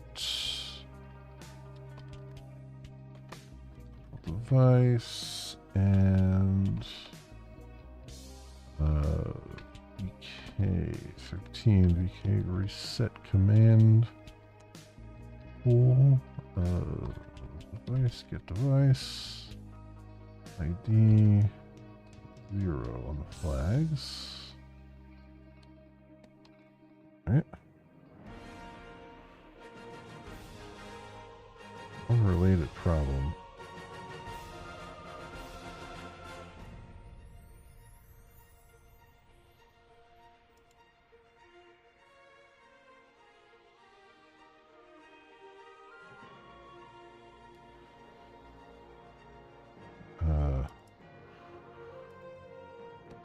It's just, I think it's confused.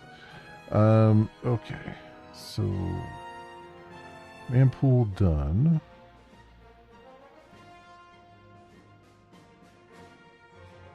So all these should fit into place then. That's good.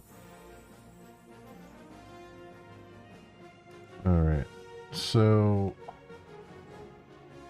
I have the command pool. Alright, so get rid of that to do. Okay.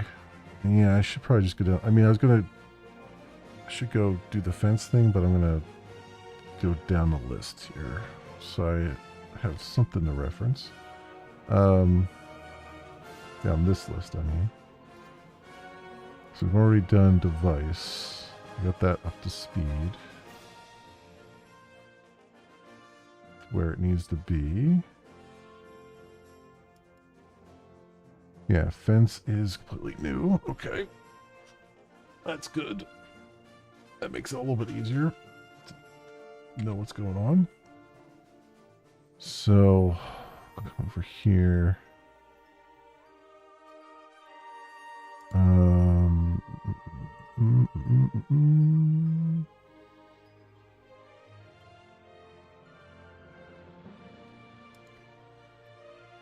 There we go. It's a little Zelda medley going.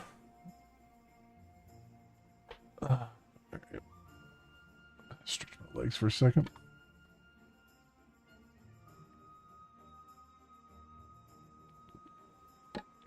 Okay. I'm gonna take a 2-minute break to get up and stretch my legs a little bit.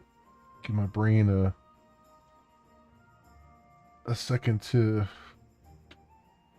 clear up a little bit. Because that was I don't know how long that focus session was, but it was pretty good one. Yeah, and then we'll pick up with the fence here. So I'll be right back. Enjoy the music.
Okay, I'm back.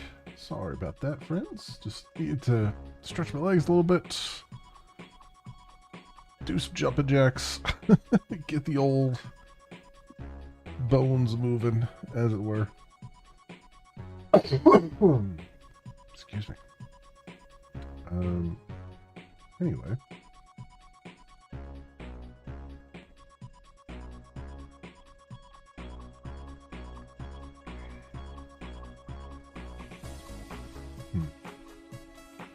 Okay.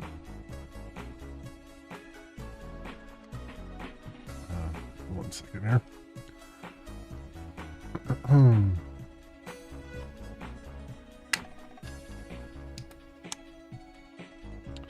A whole thing of iced tea here that I bought for lunch and I haven't even drank it yet.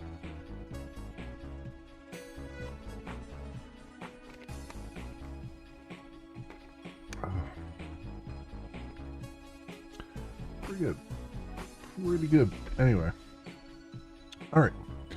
Let's see if we can get through the fences here. This, I mean, it's pretty straightforward right now.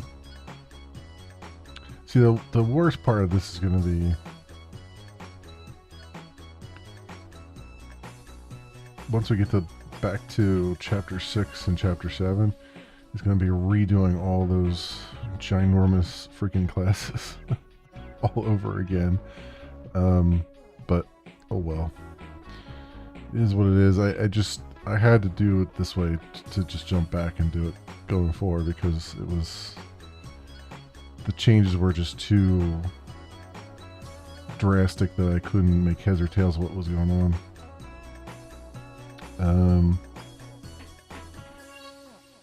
Alright, so we got a fence here. I guess this will go under device for now. So Java class fence.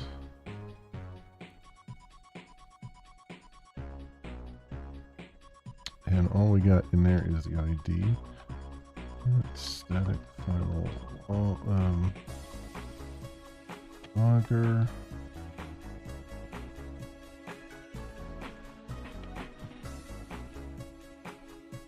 Oops. Oh my god. Logger factory.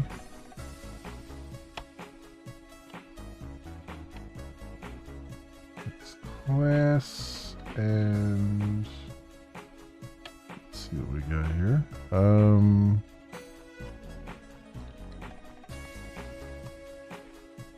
ID.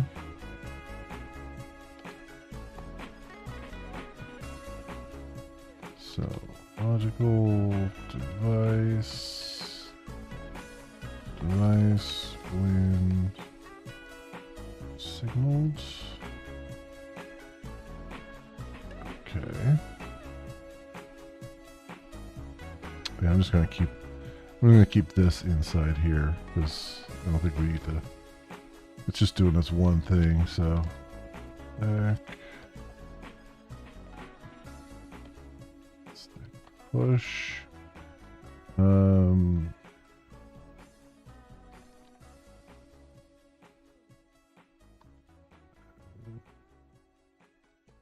Fence info. Fence create info. Log stack.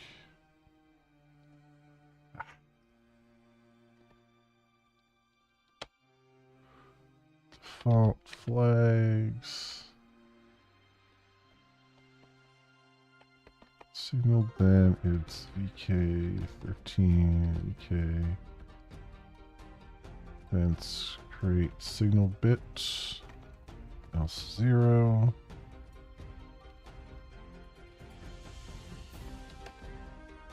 Buffer.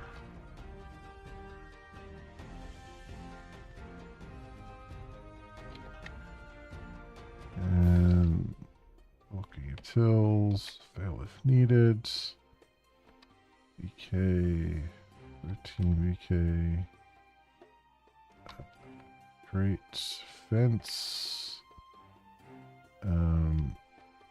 Device, get device. It's info. Null.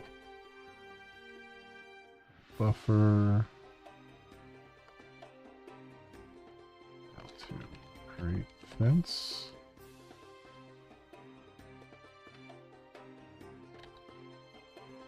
ID equals buff get 0. There we go. Pretty straightforward there. And public void cleanup. Logical device.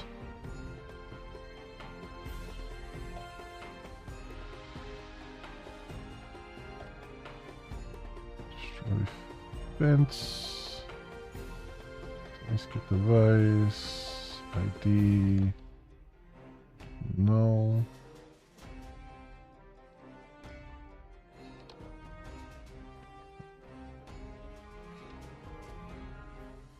So let's wait.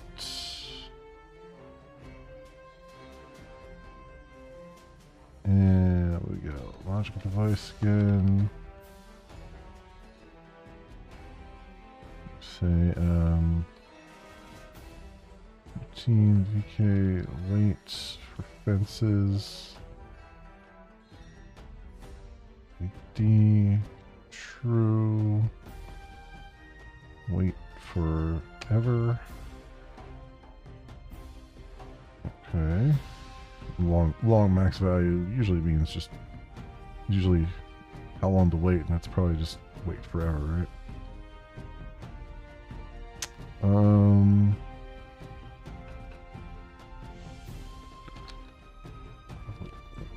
Oh, this is just to get the ID.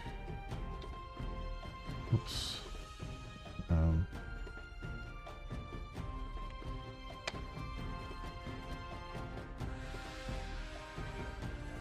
Void reset.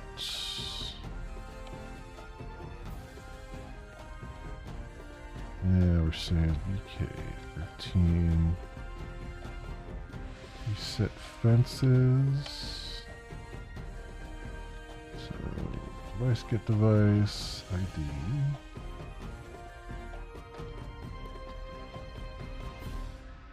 Alright, so fence is done then. And that has fixed up our command buffer stuff here. Except for the queue submits.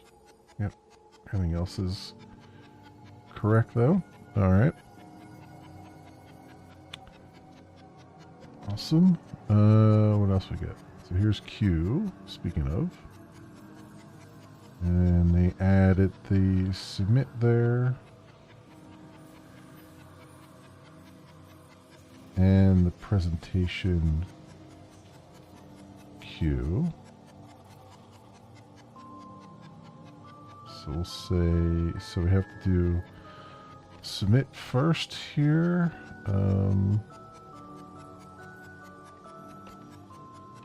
Oh, there's queue there. So we'll get the. So let me make sure that everything else is still the same. So queue.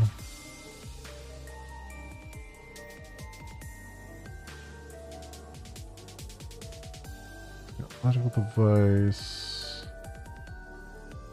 Yeah, you know I should put a private static logger.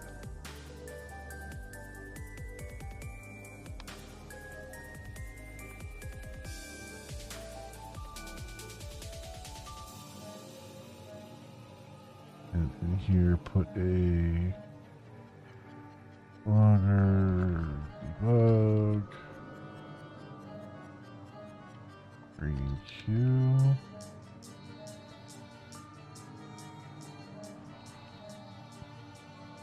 Okay.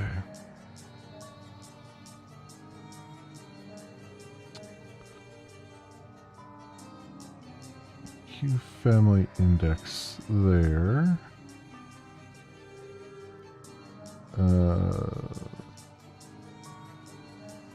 Which makes sense to be here, I guess. Private int Q family index. So they're actually saving that off. Like I had it here already, but it's getting saved off now.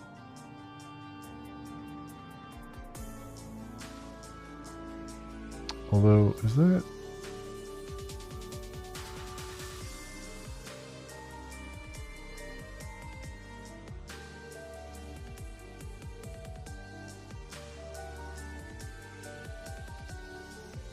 graphics Q family index Q index.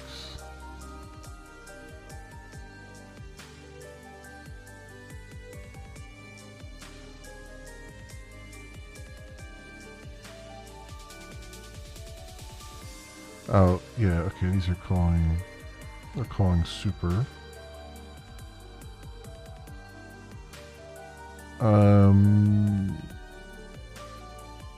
Sure.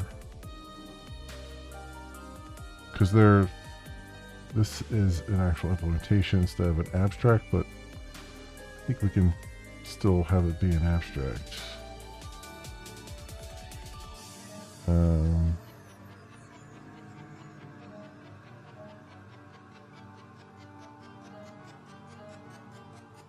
Because there's... Yeah, because what I did was I pulled create queue up into here. So what I can do is say this dot Q family index. It's Q family index there.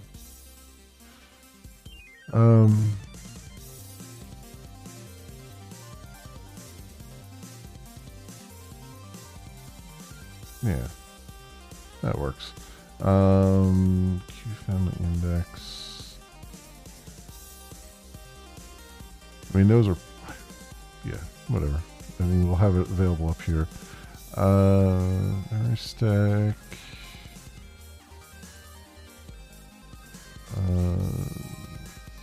Pointer. Oh, we gotta go to K13 here. On all these.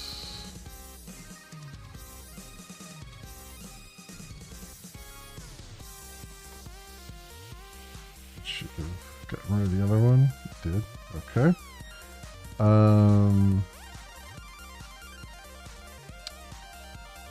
So we've got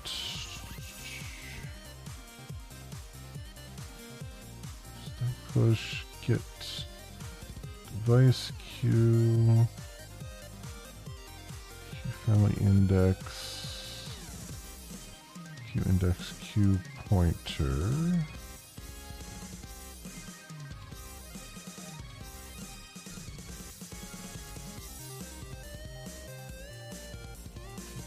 Q.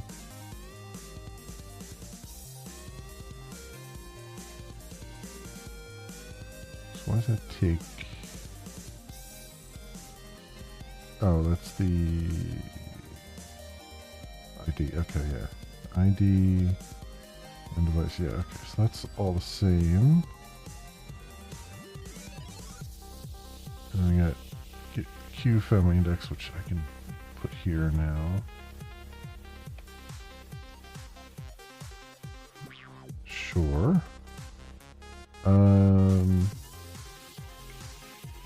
EKQ, I got wait idle.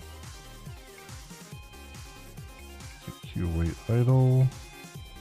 And then just submit. There's the new one. Public void submit.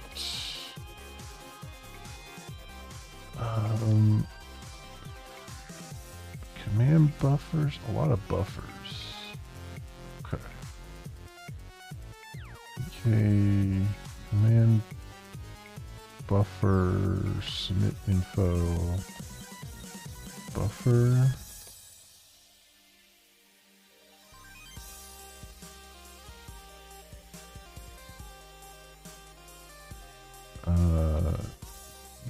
Okay, semaphore, submit info, buffer.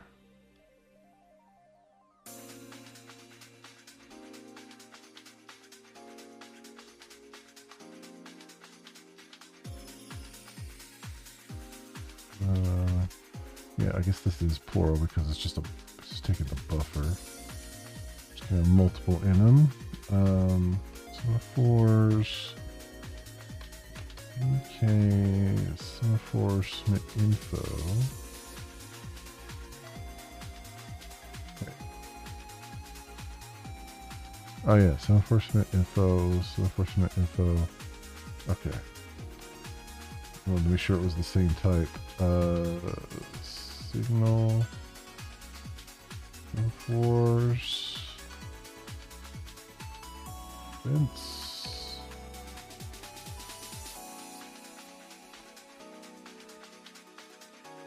Okay. Yeah, we can keep all this in here too. So we doing try.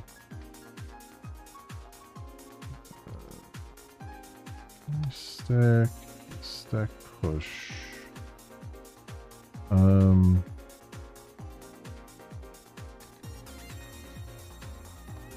Submit info. Submit info. Okay, submit info to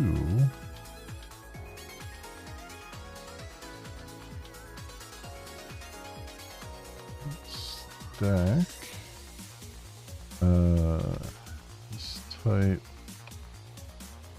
default p command buffer infos signal semaphores, and then if wait, semaphores does not equal null, and then info wait semaphores.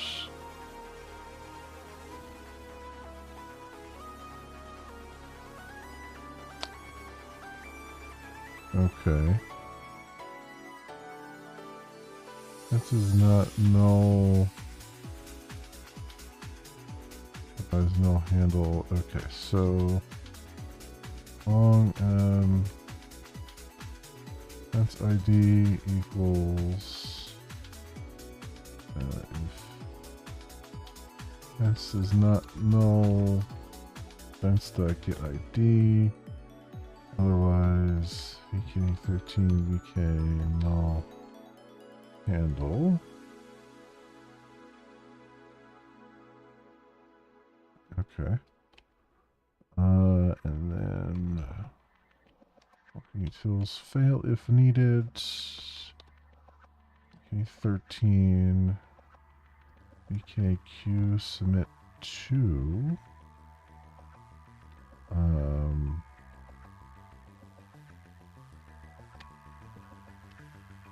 Q info fence ID to submit command to Q.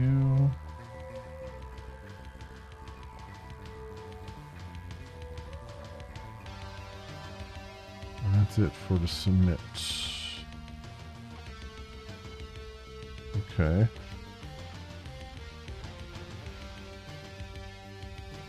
And then we have the graphics queue.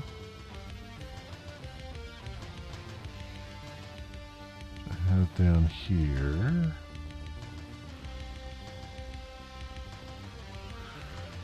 And what's that doing? That's just calling create queue.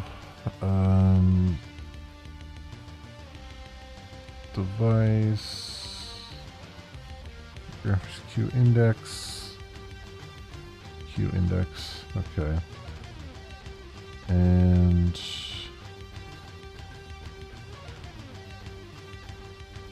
get graphics Q family index.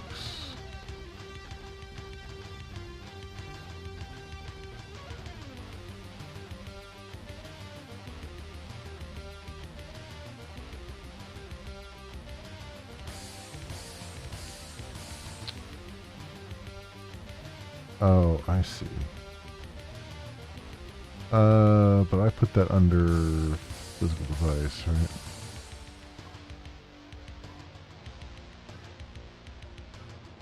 Yeah. Q properties buffer. This has to be 13 now. Q graphics bit.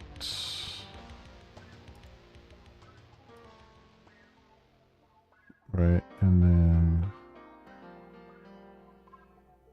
graphics Q. Yeah, so I have that implemented already. I just put it in the more logical place than to shove it in here. Yeah, all these VK14s have to go. Might as well do that now while I'm in here.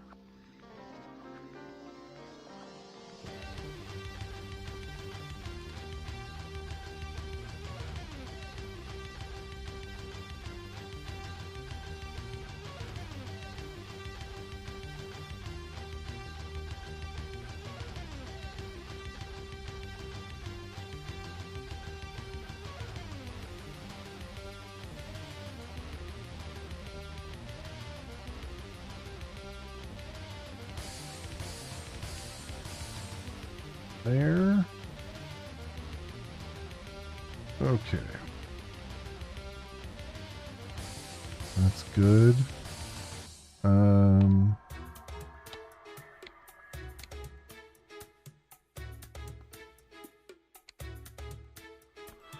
Cool. So that's why I don't need that there. And then presentation queue.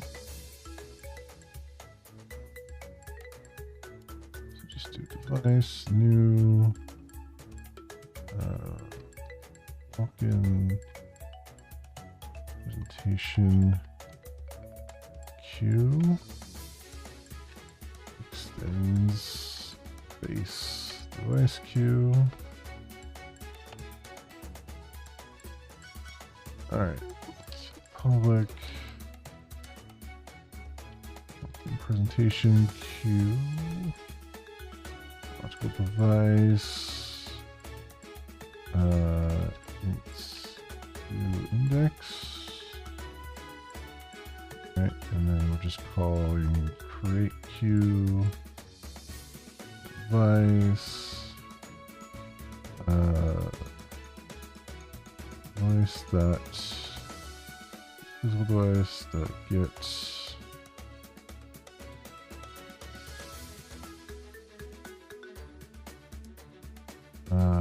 I'll need the presentation queue family index.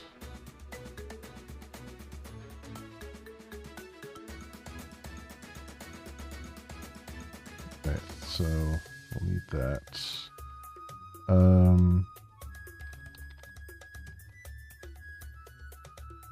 And queue index. Okay, so implement this. So I've got the where's that other one? So I was just in. What was I just in? Physical device.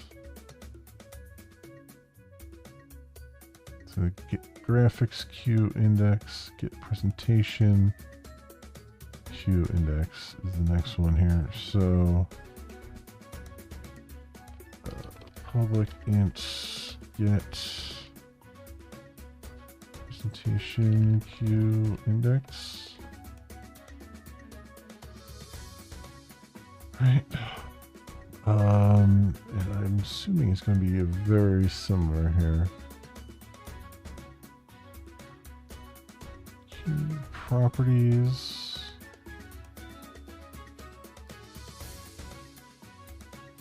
Queue flags.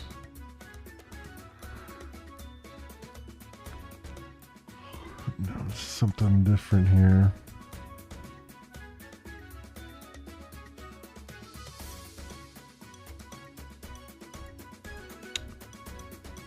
Queue family properties.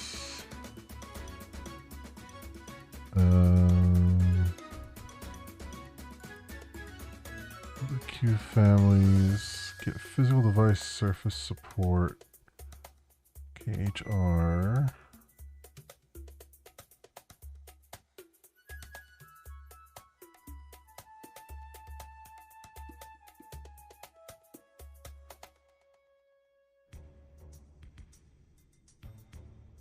Okay.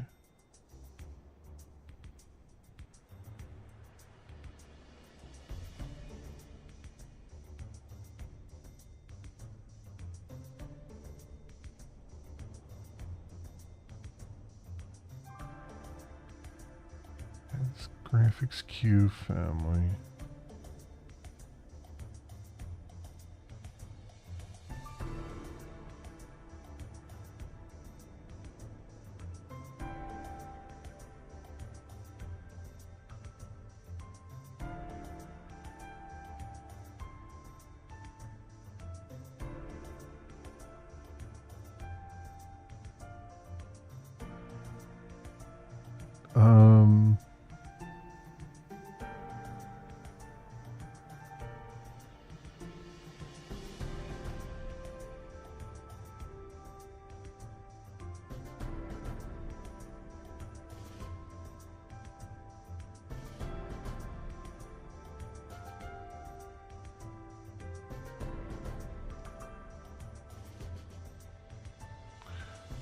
Supports presentation.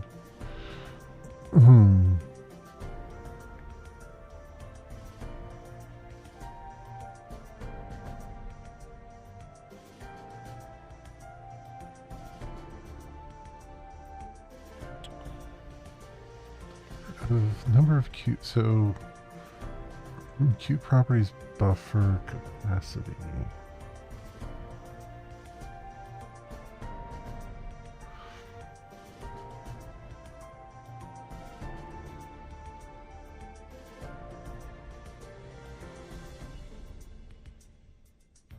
Family properties buffer.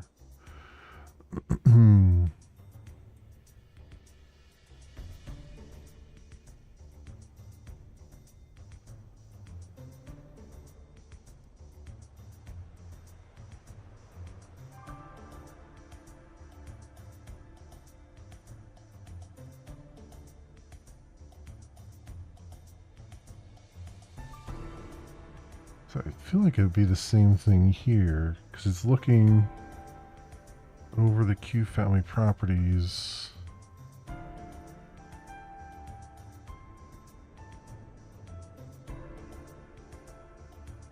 Trying to see if it supports.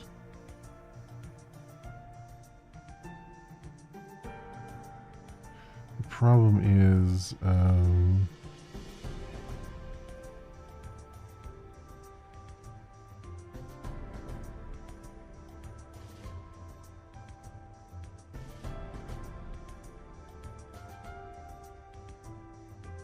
surface. Oh, it needs the surface as well.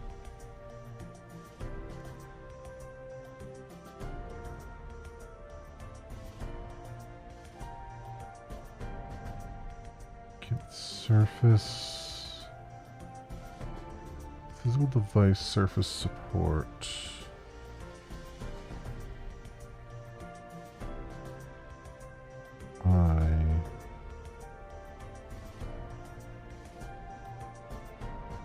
Index is I.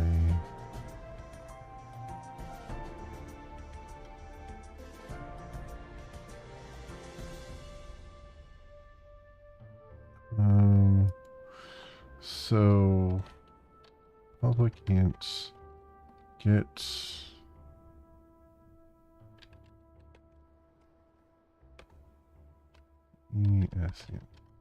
presentation Q index and I need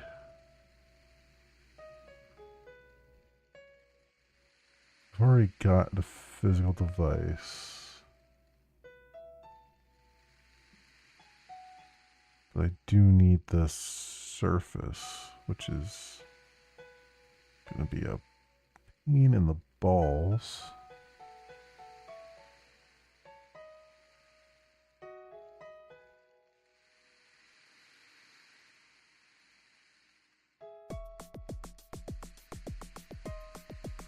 I don't know why I typed that out twice.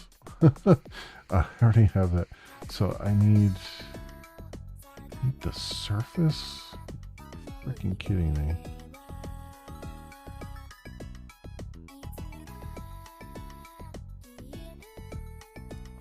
Alright.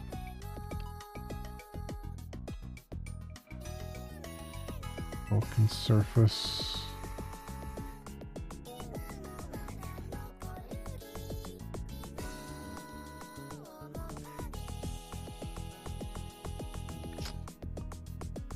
Okay.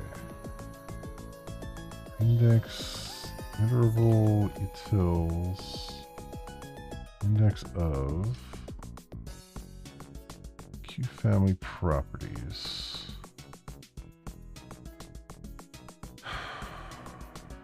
And then it's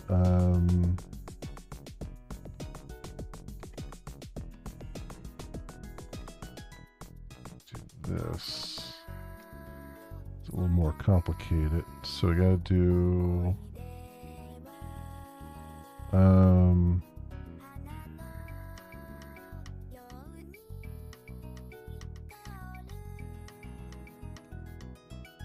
wait, it's just doing it for that X number. It's not looking at the properties.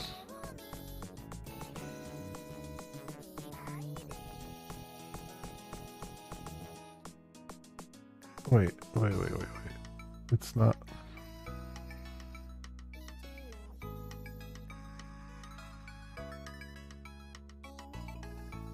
It's just getting the number of properties to loop over.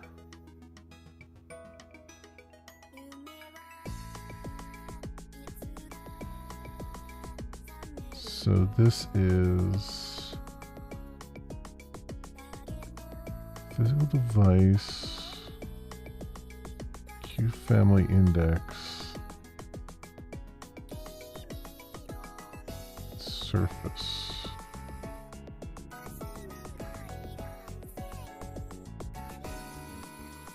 And then supported.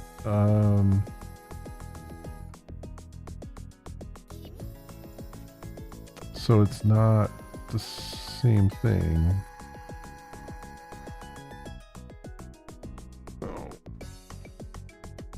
Well, it kind of is. It's just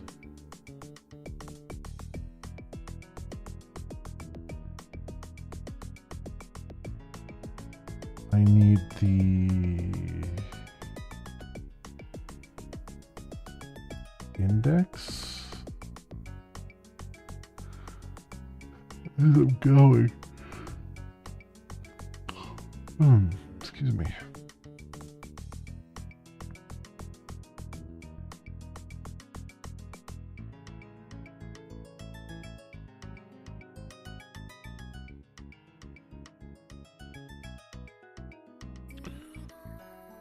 So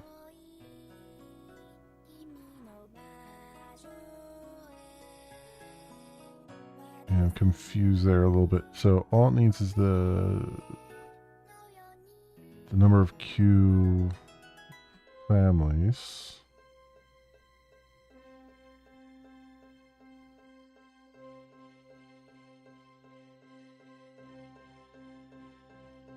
it just loops over that. Okay, well.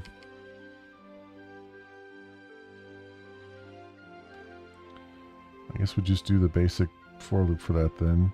So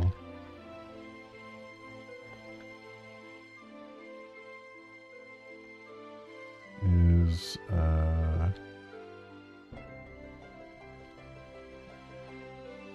Q family properties city. All right, and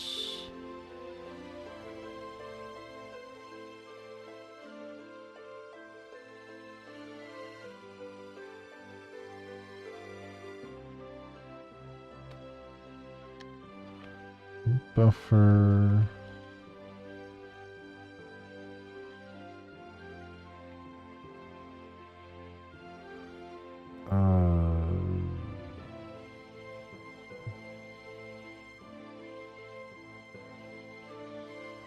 Yeah, so I have to do try stack push.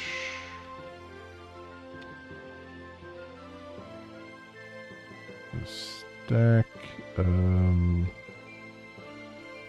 it's one.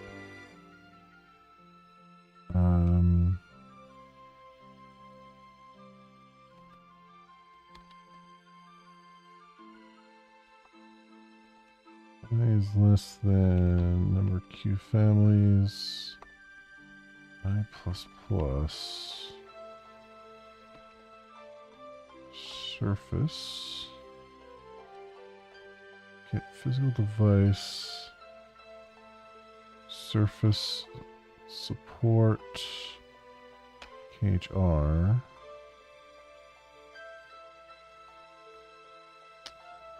So what? Physical device.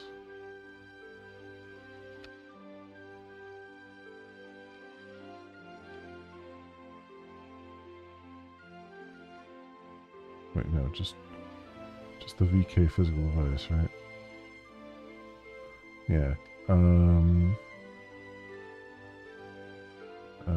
I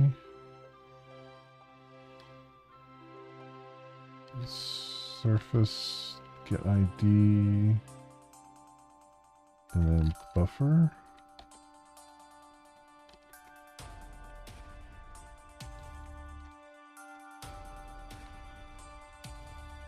Okay.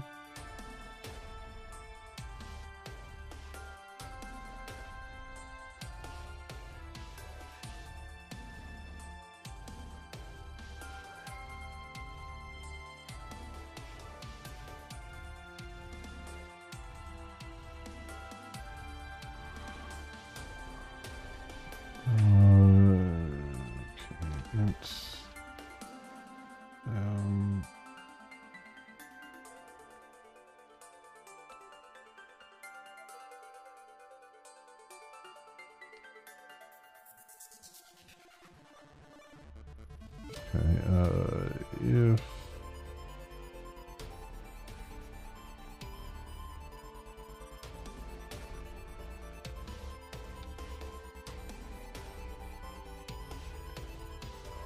buffer gets 0 equals VK 13 VK true.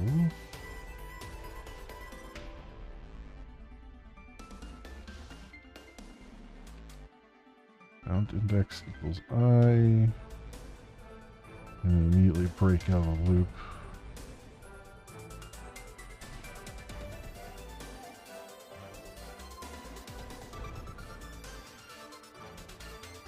And then if the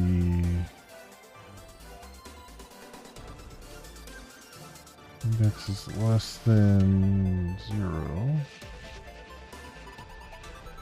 or found index,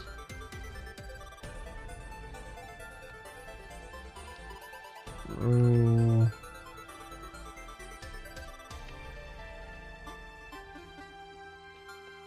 10 exception. Failed to get presentation Q family index. Okay. Alright. Otherwise, return bound index. That's for the physical device. So then.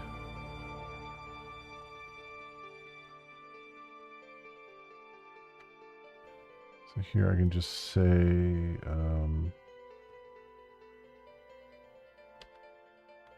Device.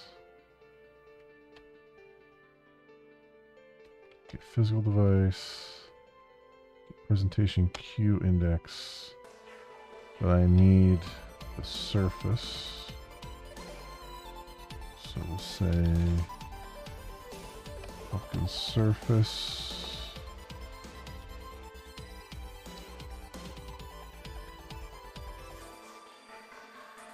Okay. Not too terrible.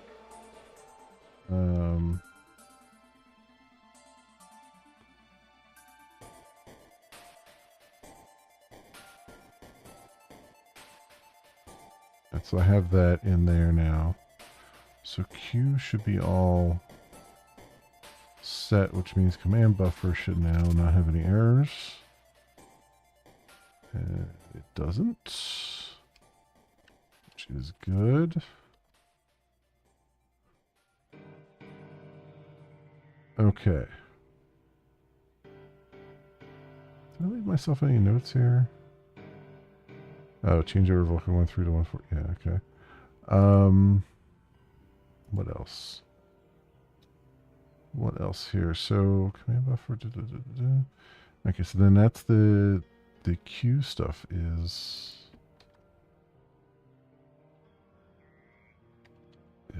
done. Then we added the submit there and the presentation Q. Semaphore is a completely new class. Swap chain has new methods in it. VK utils has a new method in it. Up here, the scene render is completely new. But otherwise,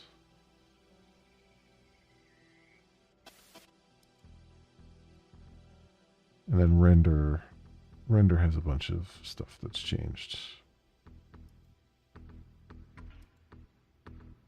which I think I've done some of that, if not all of it already, but we'll see. What did I, scene render? Did I do scene render yet? I don't think so.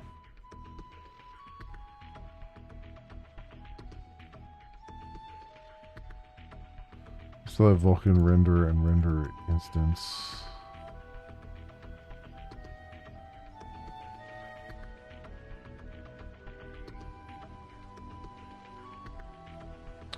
So we'll have to get to that too.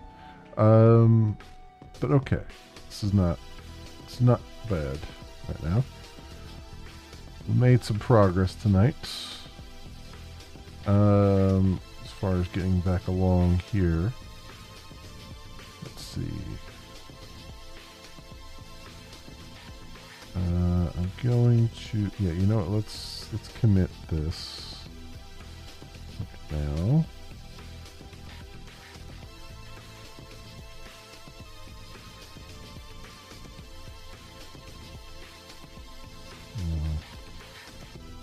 That's in there.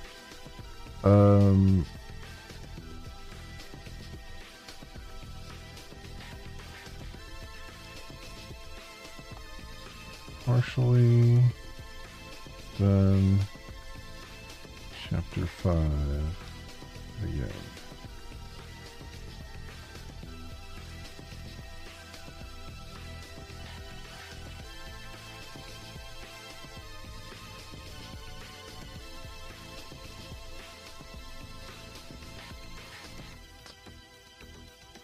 That is is out there. That's good.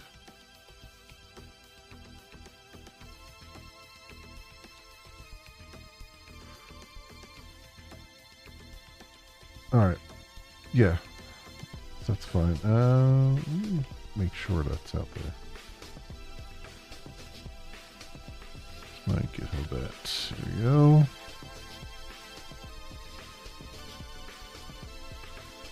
Branches. Yeah, just update it now. Okay, good.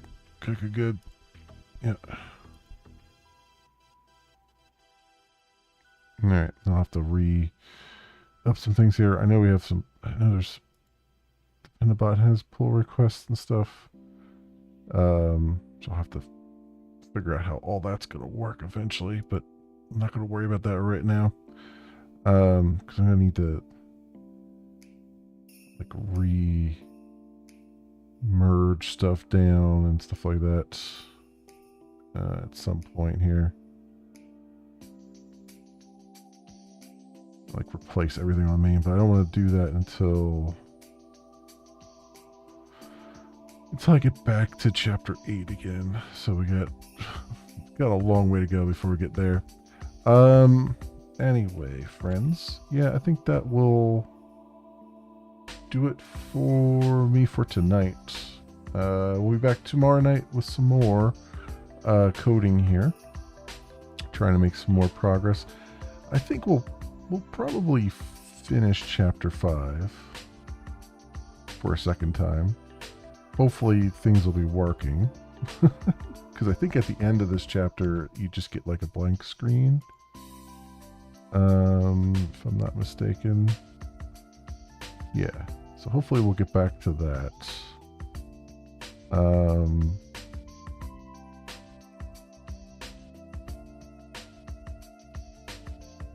And we'll get back to that, and then and what was chapter 6 all over again? Was what?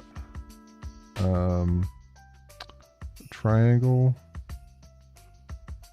Right, this is where we get back into the pipeline, and we get the we pull the shaders back in. Stuff like that.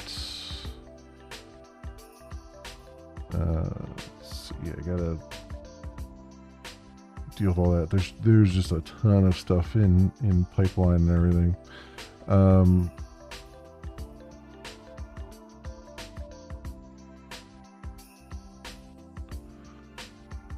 Yeah, the graphics pipeline, all that stuff. So yeah, there's a lot there. And then 7, I think, was the real bear, if I remember correctly. Yeah, so we got. So when you're going 3D, and that's when you've got images and image attachments. But at least now we'll have a little bit. We're a little bit closer to what they've redone here.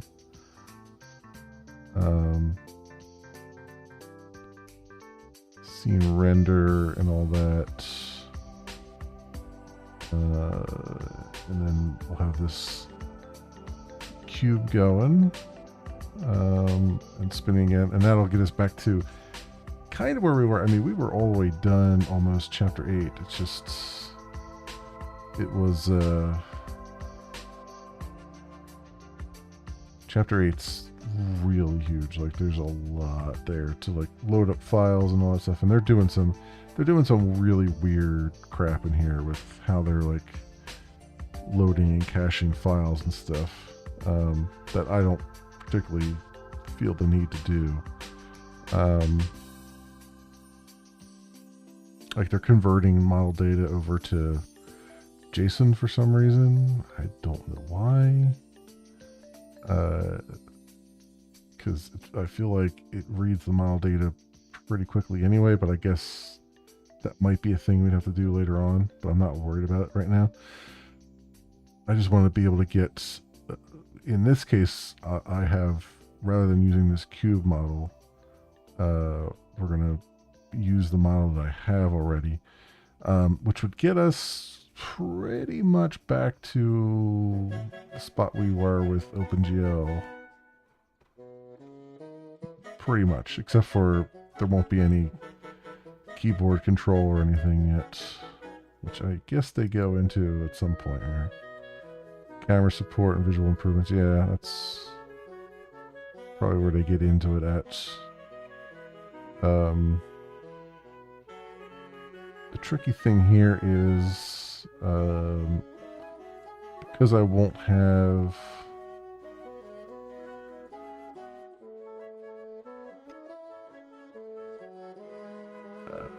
because I'm not.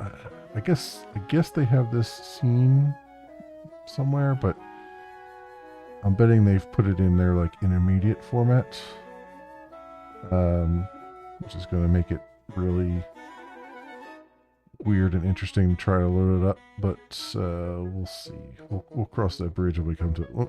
Once we've gotten to this point, I'll be really happy. It's gonna. We have to get there though. Once we get to the end of chapter 9, we'll actually start to see some things. You know, I mean that's kind of the real funny thing about all this is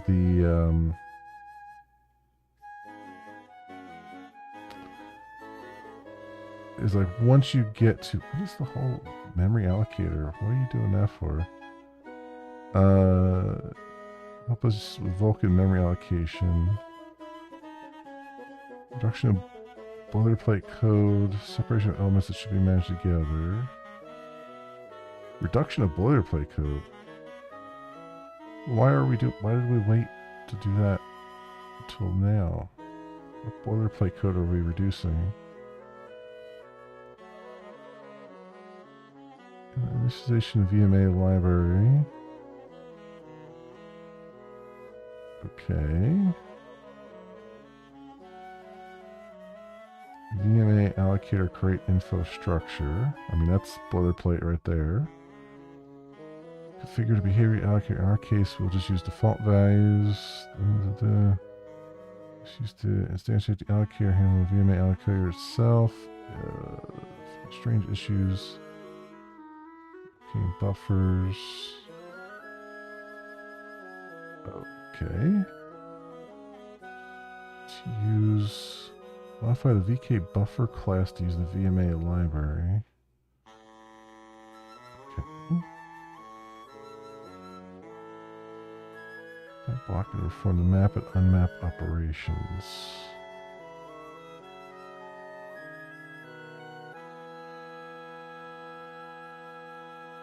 For usage and control buffer usage characteristics and VMA usage to tune the memory usage. Okay. Buffer. VMA create buffer.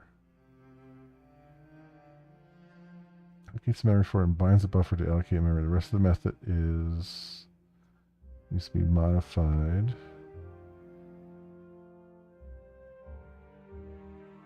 Okay. Resources are freed. Small changes due to constructor change. Okay.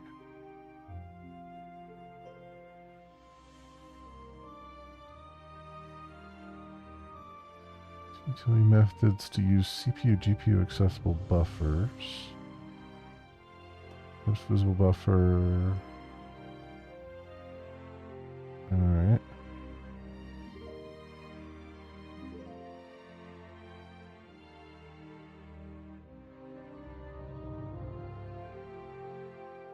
How does that change? So VMA create image.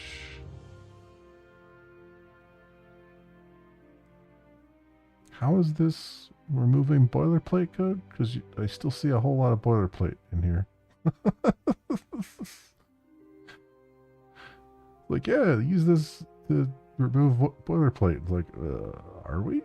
Are we removing boilerplate? Because it doesn't look like it. That's weird.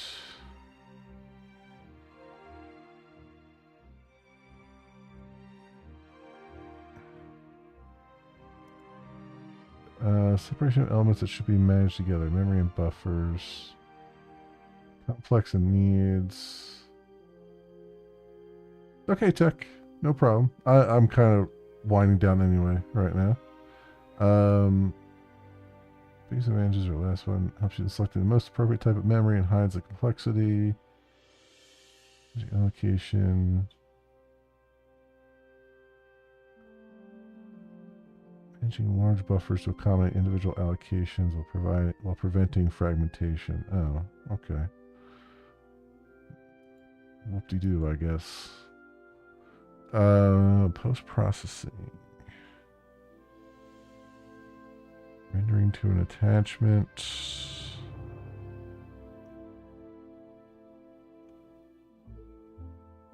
So that's getting into a lot of shader stuff, which looks kind of interesting. And then what is this doing?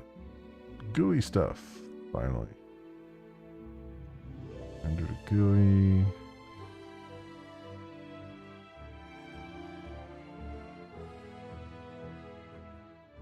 Although they're using GUI, which is probably the ugliest GUI they could possibly ever use. So I might diverge greatly from that and not even do chapter 12. Because that GUI is quite possibly the ugliest one ever. Now the OpenAL stuff, definitely want to do here. Deferred rendering. Deferred shading. Okay. Use when having multiple lights in just 2 phases. The attachments. Random. What's chapter 15? Deferred rendering 2. Okay, so this goes into PBR and stuff, which is definitely very interesting things we're going to want to deal with. The physicality-based rendering and all that stuff. Cascade shadows, yeah, that sounds great. Animations. Buffer device address. Instead of using descriptor sets, to use a bindless approach where we access data as pointers and simplify the code a lot. Any misuse in setting the addresses may cause the GPU to crash. Oh, fun.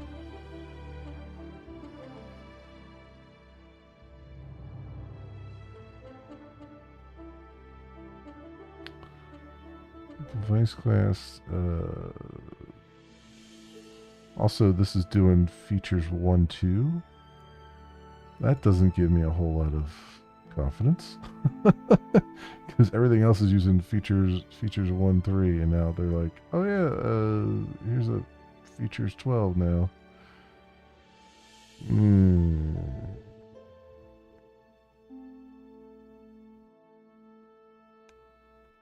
Although it does bring in the VMA allocator stuff.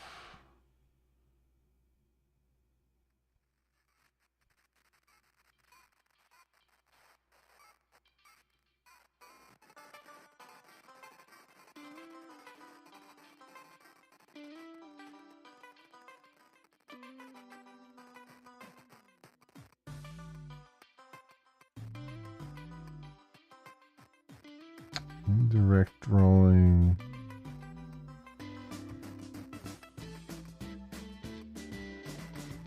Buffers. One draw command for each of the meshes as they are composed of. In this chapter, we'll start away with a more efficient way of rendering. So not receive a bunch of draw commands, draw a scene. Instead, they rely on indirect drawing commands. stored a buffer to obtain the parameters required to perform the operation from a set of global buffers.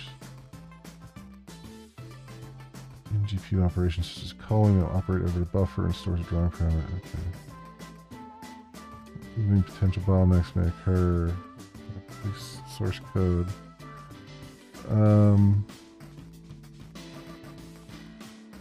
Simplify.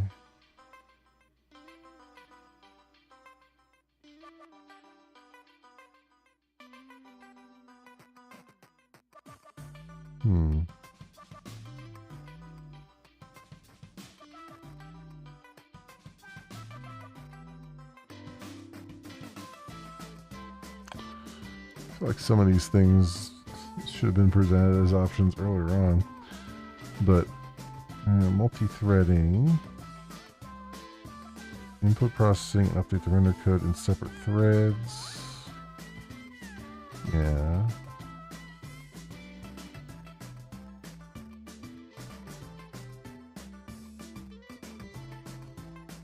Thread pool. Okay. Ray tracing to be DBA. All right, cool. So that's where we're at. That's where we're at. All right. What's the issue here? This is X tutorial. Huh. Okay. But we are still way back up here right now. All right. Fine. Very good. That's going to be it for me. As I said, for tonight, my friends. Be back tomorrow, and we'll do some more. But anyway, thank you so much, everyone, for watching. I hope everyone has an excellent morning, afternoon, or evening, depending on what it is for you. And hope to see you back here again in the future for some more stuff, whatever happens to suit your fancy. Until then, see you, bye.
I'm a locksmith.